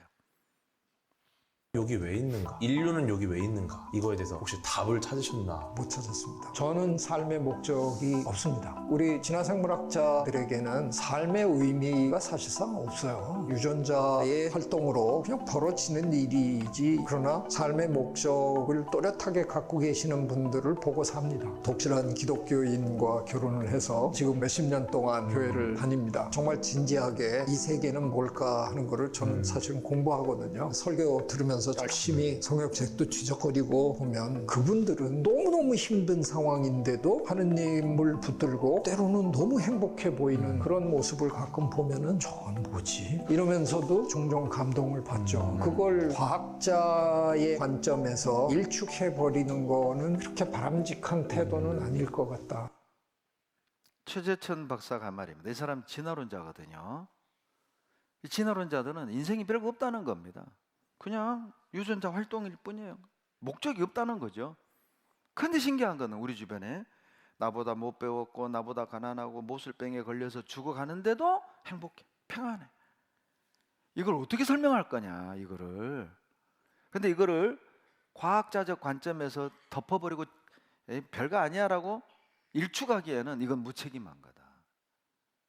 영적이고 종교적인 면이 있지 않느냐, 이건 과학으로 설명이 안 되는 분야다. 그러나 실존한다. 이 진화론자의 간증입니다. 덮어버릴 수 없어요. 확인하셔야 됩니다. 이제 과학적 증거를 몇 가지 알려드리겠습니다. 욥기 39장을 한번 봐보셔요. 욥기 39장 1절로 2절 구약입니다. 찾아보세요. 욥기, 엽기가 아니라 욥기예요. 799페이지 1절 2절입니다. 욥기 39장 1절 2절 1절 2절 같이 읽습니다. 산염소가 새끼치는 때를 내가 아느냐? 암사슴의 새끼 낳을 기한을 내가 알 수 있느냐? 그것이 몇 달 만에 만삭되는지 아느냐? 그 낳을 때를 아느냐? 여러분 이 욥기를요 38장부터 쭉 읽어보면 38장 1절에 하나님이 등장합니다. 1장부터 37장까지는요 욥하고 새 친구하고 뭐 너가 이렇게 자식 죽고 재산 잃고 병든 건 막 징계다, 죄지어서 그런 거다, 아니다, 나는 지은 죄 없다, 서로 설랑설레하는 내용이에요. 하나님이 38장까지 쭉 듣고 있다가 38장 1절에 나타나서 인간들에게 31가지 질문을 던집니다. 너 이런 거 알아? 너 이런 거 알아? 너 이런 거 알아? 31가지 질문을, 천문지리에 관한 질문 9가지, 기후변화에 관한 질문 10가지, 그리고 동물 생태에 관한 질문 12가지, 31가지 질문을 던지는 거예요. 너 이런 거 알아? 이런 거 알아? 그 대표적인 예가 욥기 39장 1절로 2절입니다. 산에 사는 산염소가 새끼치는 때를 내가 아느냐? 새끼 낳을 기한을 내가 알 수 있느냐? 그것이 몇 달 만에 만삭되는지 아느냐? 그 낳을 때를 아느냐? 여러분 알아요? 모르면 찍소리 말고 끝까지 들어, 이 내용이에요. 이게 이 뜻이 그렇다고 제가 하는 말이 아니라 아니 산에 사는 염소가 새끼 치는 때도 모르고 새끼 낳을 기한도 모르고 몇 달 만에 만삭되는지도 모르고 낳을 때도 모르면서 어디 하나님이 있느니 없느니 성경이 거짓이니 입 다물고 주일까지 들어, 이 말씀의 뜻이 그렇다고요. 들어보면 아 하나님 계시구나, 성경 사실이구나. 여러분 놀랍게도요 대부분 동식물의 임신기간 우리는 압니다. 토끼는 1달 만에 출산해요. 그러죠? 개는 2달, 돼지는 114일, 염소는 5달, 돼지는 소는 280일, 인간도 똑같죠. 280일입니다. 신기하지 않아요? 아니, 누가 이 동물들의 임신 기간을 정해요. 더 놀라운 거는요, 봐봐요. 이게요, 동물의 생태를 보면 포식자들은요 개체수가 적어요. 그러죠? 사자, 곰, 호랑이 이런 맹수들은요 새끼 낳을 때 한 마리 낳아요. 그런데 막 돼지 이런 것들은요 막 12마리. 내 제자가 돼지 키우는데 21마리 놓은 것도 봤대. 한 번에. 진짜 돼지죠. 토끼는 막 한 달에 한 마리씩 낳는다니까요. 한 달에 한 마리씩 낳아요. 만약에 막 곰이나 호랑이나 막 사자가 한꺼번에 막 12마리, 21마리 낳는다. 큰일 나는 거예요. 그러죠? 막 곰이 한 달에 한 마리씩 새끼를 낳는다. 이거 큰일 나는 거예요. 여러분, 이 균형을, 이 질서를 누가 지키고 있는 거냐고요. 예? 이걸 누가 정하냐고. 너 이런 거 알아? 이것도 모르면서 눈 떠! 이 말씀 뜻이 그렇다니까요. 제가 여러분에게 하는 말이 아니라 이 39장 1절로 2절이 그런 뜻이라니까요. 봐봐요. 이 실제요. 이렇게 임신 기간이 정해져 있잖아요. 이걸 누가 정했냐고요. 그렇죠? 하나님이 하셨다니까요. 그런데 산에 사는 염소나 노루는 날짜 모릅니다. 그들은 출산일을 조절합니다. 노루가 7, 8월에 수태하게 되면 이론적으로는 겨울철에 새끼가 태어나서 배고픔, 추위, 그리고 포식자들의 잡아먹기 위험에 처하게 됩니다. 그런데 노루 새끼들은요 신기한 지혜로 보호를 받아요. 뭔지 아세요? 어미의 자궁벽에서 수정란의 착상을 늦춰버려요. 보통 정자와 난자가 만나면 수정란이 되고 수정란이 자궁벽에 착상이 돼서 이게 막 분할을 해가지고 이게 10달 만에 출산하잖아요. 그런데 이 노루들은 계산을 해요. 이거 지금 착상했다가는 겨울에 태어나게 되면 얼어 죽고 포식자들이 잡아먹히네. 돌려버려요. 그리고 봄에 태어날 때쯤에 착상시켜요. 이런 거 알아?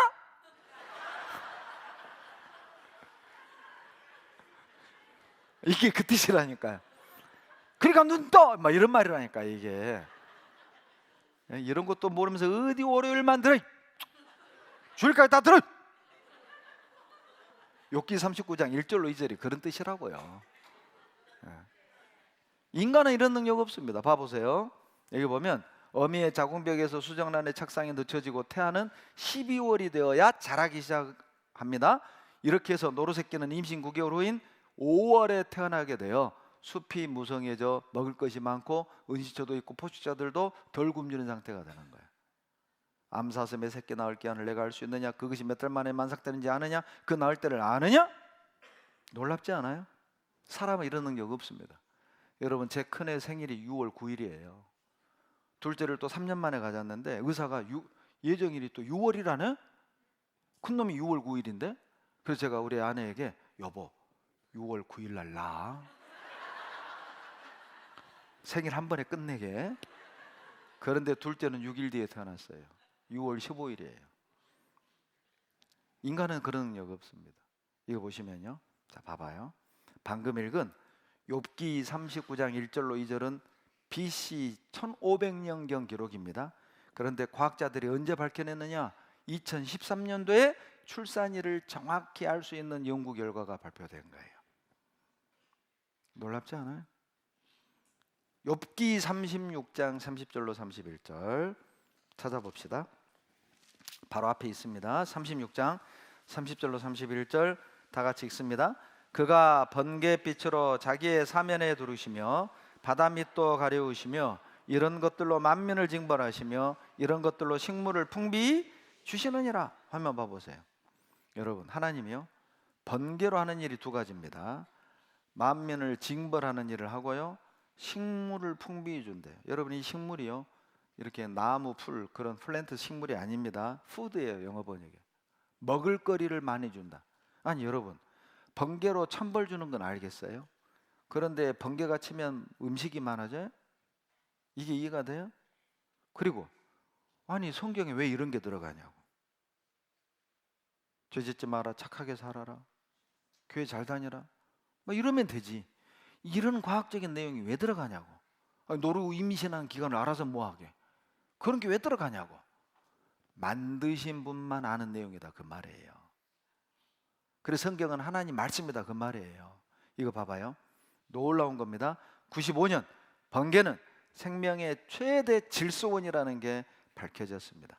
번개가 뻥 칠 때마다 공기 중에 1년에 10억 톤 질산이 만들어집니다. 공기가 78%가 질소고 21%가 산소죠.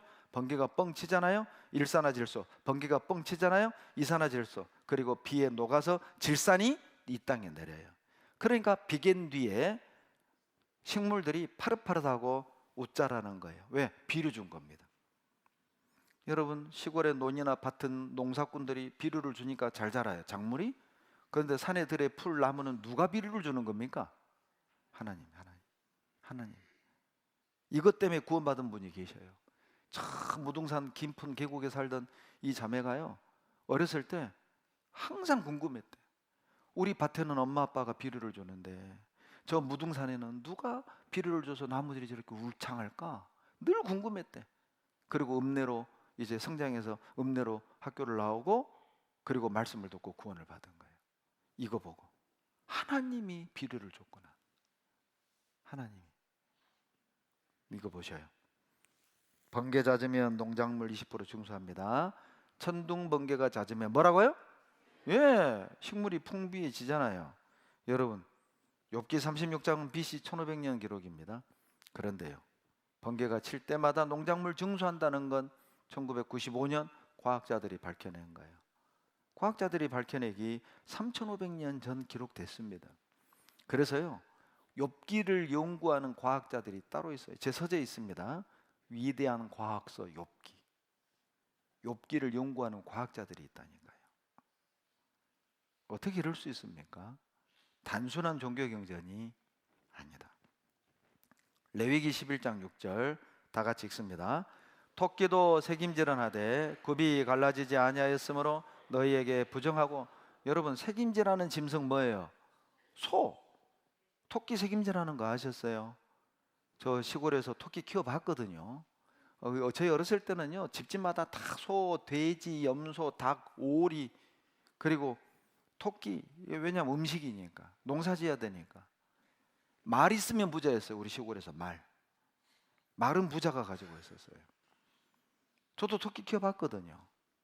그러나 토끼가 색임질하는 거 한 번도 본 적이 없습니다. 그런데 성경에 토끼 색임질한다. 보시죠.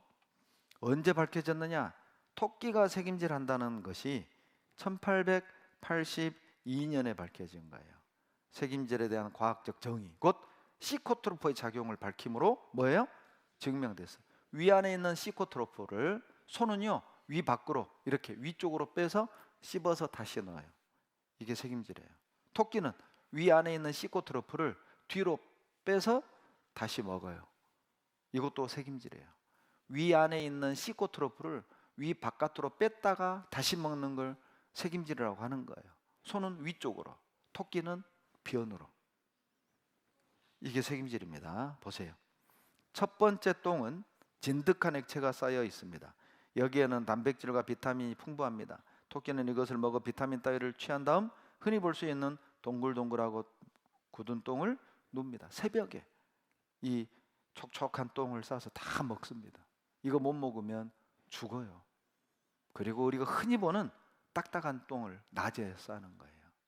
저는 이걸 몰랐다니까요.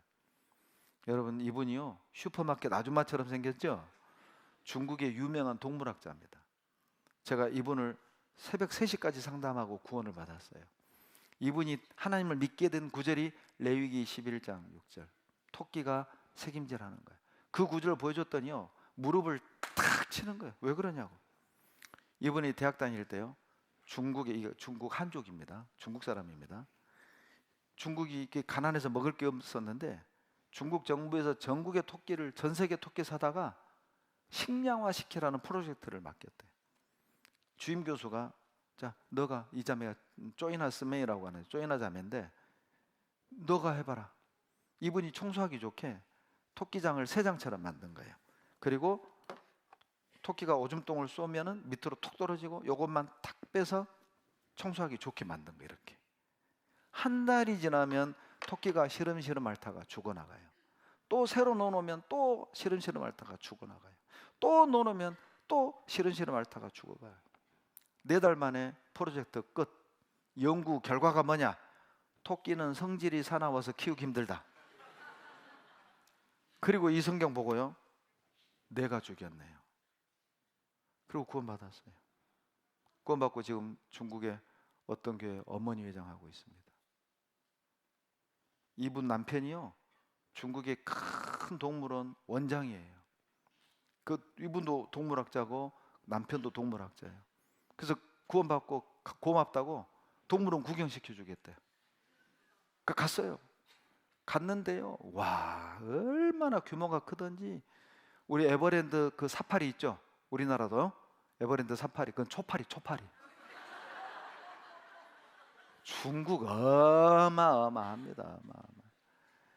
여러분, 동물학자도 몰랐다니까요. 토끼가 책임질한다는 걸. 성경에 있는 걸 동물학자도 몰랐다니까요. 이분이 구원받고요, 제가 화순교회 있을 때 봐요. 화순교회 왔다 갔어요, 이분이.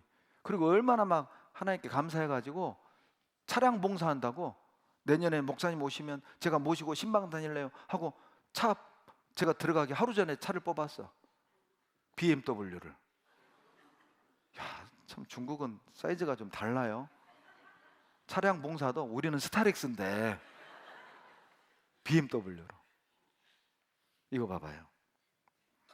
토끼가 책임질한다는 레위기 기록은 BC 1500년 기록입니다. 그런데 1882년에 밝혀진 거예요. 밝혀지기 여러분 3300년 전에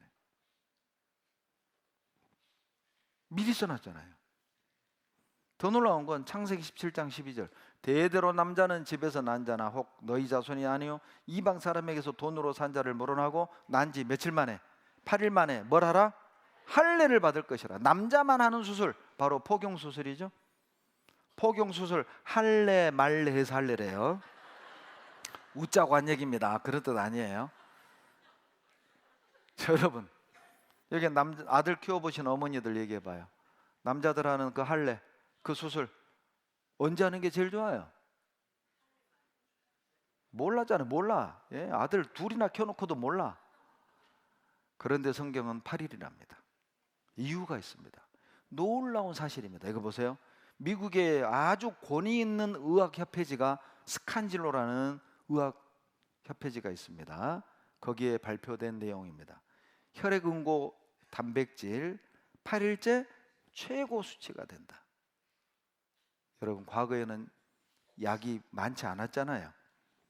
약이 없던 시절 생후 8일날 표피를 자르는 건 쇼크가 적고 피가 빨리 아물고 통증이 적고 바로 태어난 지 8일 만입니다. 보세요. 혈액응고인자가 태어나서 이렇게 쭉 8일째 최고치 120%까지 많아지고 줄어들어서 100%를 지금까지 유지하고 있는 거예요. 근데 어떻게 성경에 3500년 전에 8일 태어난 지 8일째 포경수술해라. 너무 우학적이지 않아요? 왜 이런 걸 써놨을까요? 종교 경전이라면 성경엔 증거가 있다니까요. 하나님의 처방 할례 비밀, 8일째 혈액응고인자 최고, 빨리 아물어요. 통증도 적어요. 놀랍지 않아요? 3500년 전에 할례하라고 기록이 돼 있는데 1946년에 밝혀진 거예요. 홀트 박사에 의해서. 제가 일부러요, 비교를 해놓은 겁니다. 일부러 성경 기록과 과학으로 밝혀낸 연도를 기록을 했다니까요. 이 우연이 아니다. 이 하나님의 말씀이다. 시편 8편 8절 다 같이 읽겠습니다. 공중의 새와 바다의 어족과 해로에 다니는 것이니이다. 여러분, 공중의 새와 바다의 어족과 해로에 다니는 것, 이 해로가요 바닷길이란 뜻이에요. 여러분, 바다에 길이 있는 거 알고 계셨나요? 그러죠. 뭐 우리는 바닷가 가서 뭐 사진이나 찍고 그러죠. 광어 잡아서 회나 쳐먹고 회를 쳐서 먹는 거예요. 이거 욕 아닙니다. 회를 치는 거예요. 거기에나 관심이 있지. 바다에 길 있는 거 우리는 아무도 몰랐어요. 근데 성경에는 바다에 길이 있다. 이것을 본 미국의 해군 장교가 길이 있다고? 길을 찾아냈어요. 그 사람이 그 유명한 해양학의 아버지 매튜 몰입니다. 매튜 마올이라고도 하고 몰이라고도 해요. 시편을 읽다가 회로가 있다는 사실을 밝혀냈다니까요. 시편 8편 8절. 아파서 침대에 누워있는데 꼼짝없이 누워있는데 아들이 밤마다 성경을 읽어줘요. 시편 8편 8절 읽는데 회로에 다니는 것이니이다. 잠깐 너 뭐라고 그랬냐? 이리 줘봐. 회로가 있다고? 그리고 찾아 난 거예요. 그분의 동상이 버지니아 고센에 있습니다. 마오리 비석이. 그 비석에 이렇게 내용이 적혀 있어요. 회로 바닷길이잖아요. 발견자인 그는 대양과 바다로부터 처음으로 법칙을 찾아낸 천재였다. 시편 8편 8절 보다가 영감을 주었음을 밝힌다. 그리고 이 동상이요 버지니아주 리치몬드에 있어요. 제가 이 남버지니아에서 한 달간 선교하다가 왔거든요. 워싱턴 DC에서 이제 비행기를 타고 귀국을 해야 됐기 때문에 쭉 차를 타고 가는데 리치몬드가 남버지니아 주도입니다. 주시입니다. 캐피탈 여가 있어요. 그런데 형제들이 여기가 리치몬드라는 거예요. 근데 저는 알거든요. 마오리의 동상이 리치몬드에 있다는 걸 저는 알아요. 자료를 통해서. 여기 그럼 마오리 있겠네요. 보고 갑시다. 고속도로에서 내렸는데 금방 나왔어요. 요거예요. 요거. 제 가족이 다 같이 갔다 왔거든요. 우리 큰딸이랑 둘째랑 제 아내랑 요거 몰입니다. 몰이. 이거 봐봐요. Fast find of the sea. 바다의 개척자 마오리 몰이 이분입니다. 천재 성경보다가. 바닷길이 있다는 시편 기록은 BC 1000년이고요. 매튜 모리가 실제 발견한 건 1855년이라니까요. 2800년 전에 기록을 해놓고 2800년 뒤에 성경 기록대로 찾아냈습니다. 여러분, 하나님은 어떻게 이렇게 잘 알고 기록을 했을까요? 만드셨으니까요. 성경이 단순한 종교 경전이라면 이런 내용 쓸 필요 없습니다. 교회 잘 다녀라, 헌금 잘 내라, 죄 짓지 마라, 주일 성수 지켜라. 이 정도면 되지 않아요? 저는 월요일 하루 듣고 이거 보통 책 아니다. 충격이었다니까요. 저는 진짜 깜짝 놀랐다니까요. 근데 놀래지 않는 여러분을 보고 내가 놀래요. 이걸 보고 어떻게 안 놀랄 수 있냐고. 그냥 눈만 끔뻑 제가 막 말은 하지만 속이 터져 지금. 이 엄청난 사실. 여러분 진짜 놀랍지 않습니까? 저는 충격이었다니까요. 이게 어떻게 이게 성경에 있어요. 이게. 이거 한번 봐보실래요? 여러분 살인사건이 딱 터지잖아요. 과학수사대가 현장에 오죠. 그리고 지문을 찾고 족적을 이렇게 찾아내요. 그리고 어때요? 이 지문과 족적과 혈흔과 DNA 분석을 통해서 딱 범인을 찾아내는 거예요. 이 범인이요, 내가 사람 죽이는 거 당신이 봤어? 현장에서 너의 머리카락, 너의 지문, 너의 족적, 너의 혈흔 다 나왔다. 꼼짝 말하죠. 그와 같아요. 하나님을 직접 보지 않았지만 하나님이 이 땅에 베풀어 두신 많은 증거들을 통해서 하나님이 계신다. 알고 믿는 거예요. 그래서 성경을 배우는 게 중요합니다. 여러분 단일하는 게 아니잖아요. 여러분 혹시 여기 안 믿는 분 중에 증거가 부족해서 안 믿는 분 계셔요? 없잖아요. 몰라서 못 믿는 거죠. 믿는 나와 안 믿는 여러분의 차이는 알고 모르고의 차이일 뿐이에요. 제가 더 착하고 더 많이 알아서가 아니에요. 제가 더 똑똑해서가 아니라 제가 먼저 그 증거를 확인했어요. 여러분도 확인해 보세요. 잠언 18장 화면 보시고 다 같이 13절 다 같이 읽겠습니다. 사연을 듣기 전에 대답하는 자는 미련하여 욕을 당하느니라. 여러분 꼭 전도하다 보면 오늘 하루만 들어줄게, 꼭 이런 분들 계십니다. 여러분 하루 듣고 모릅니다. 다니라고 그러는 게 아니잖아요. 끝까지 듣고 여러분 판단해도 여러분 늦지 않습니다. 춘향전 있죠? 여러분 춘향전 읽다가요, 이도령이가 춘향이 버리고 과거 시험 보러 한양 올라가는 데까지만 읽고 딱 덮으면 오해한다니까요. 이도령이는 완전 나쁜 놈이네. 놀다가 버렸네. 오해한다니까요. 근데 조금만 참고 끝까지 읽어보면 어때요? 암행어사 출두요. 이놈 좋은 놈이네. 오해가 풀린다니까요. 여러분 끝까지 들어보면 왜 이렇게 귀찮게 하는지, 왜 믿음을 강요하는지, 강요한다고 오해하시잖아요. 그런 것들이 적어도 풀립니다. 구원은 못 받더라도 사이는 좋아집니다. 아, 이래서 이런 거구나 이해할 수 있어요. 그러니 끝까지 들어보십시오. 여러분 사랑하는 사람을 위해서 하루 2시간, 7일 14시간밖에 아닙니다. 평생 동안 14시간입니다. 그 긴 시간 아니잖아요. 그리고 사랑하는 사람을 위해서 하루 2시간 여러분 충분 가치 있지 않아요? 의미 있지 않아요? 아마 이 가운데 어떤 분에겐 이번 한 주간이요 구원 얻을 마지막 기회인 분도 계셔요. 여러분 이번이 구원 얻을 마지막 기회라면 어떡 하실랍니까? 미루실랍니까? 포기하실랍니까? 모든 사람은요 마지막인 줄 모르고 마지막을 만나요. 여보 직장 다녀올게, 그 길로 마지막이었어요. 어머니 수학여행 다녀올게요, 그 길로 마지막이었다니까요.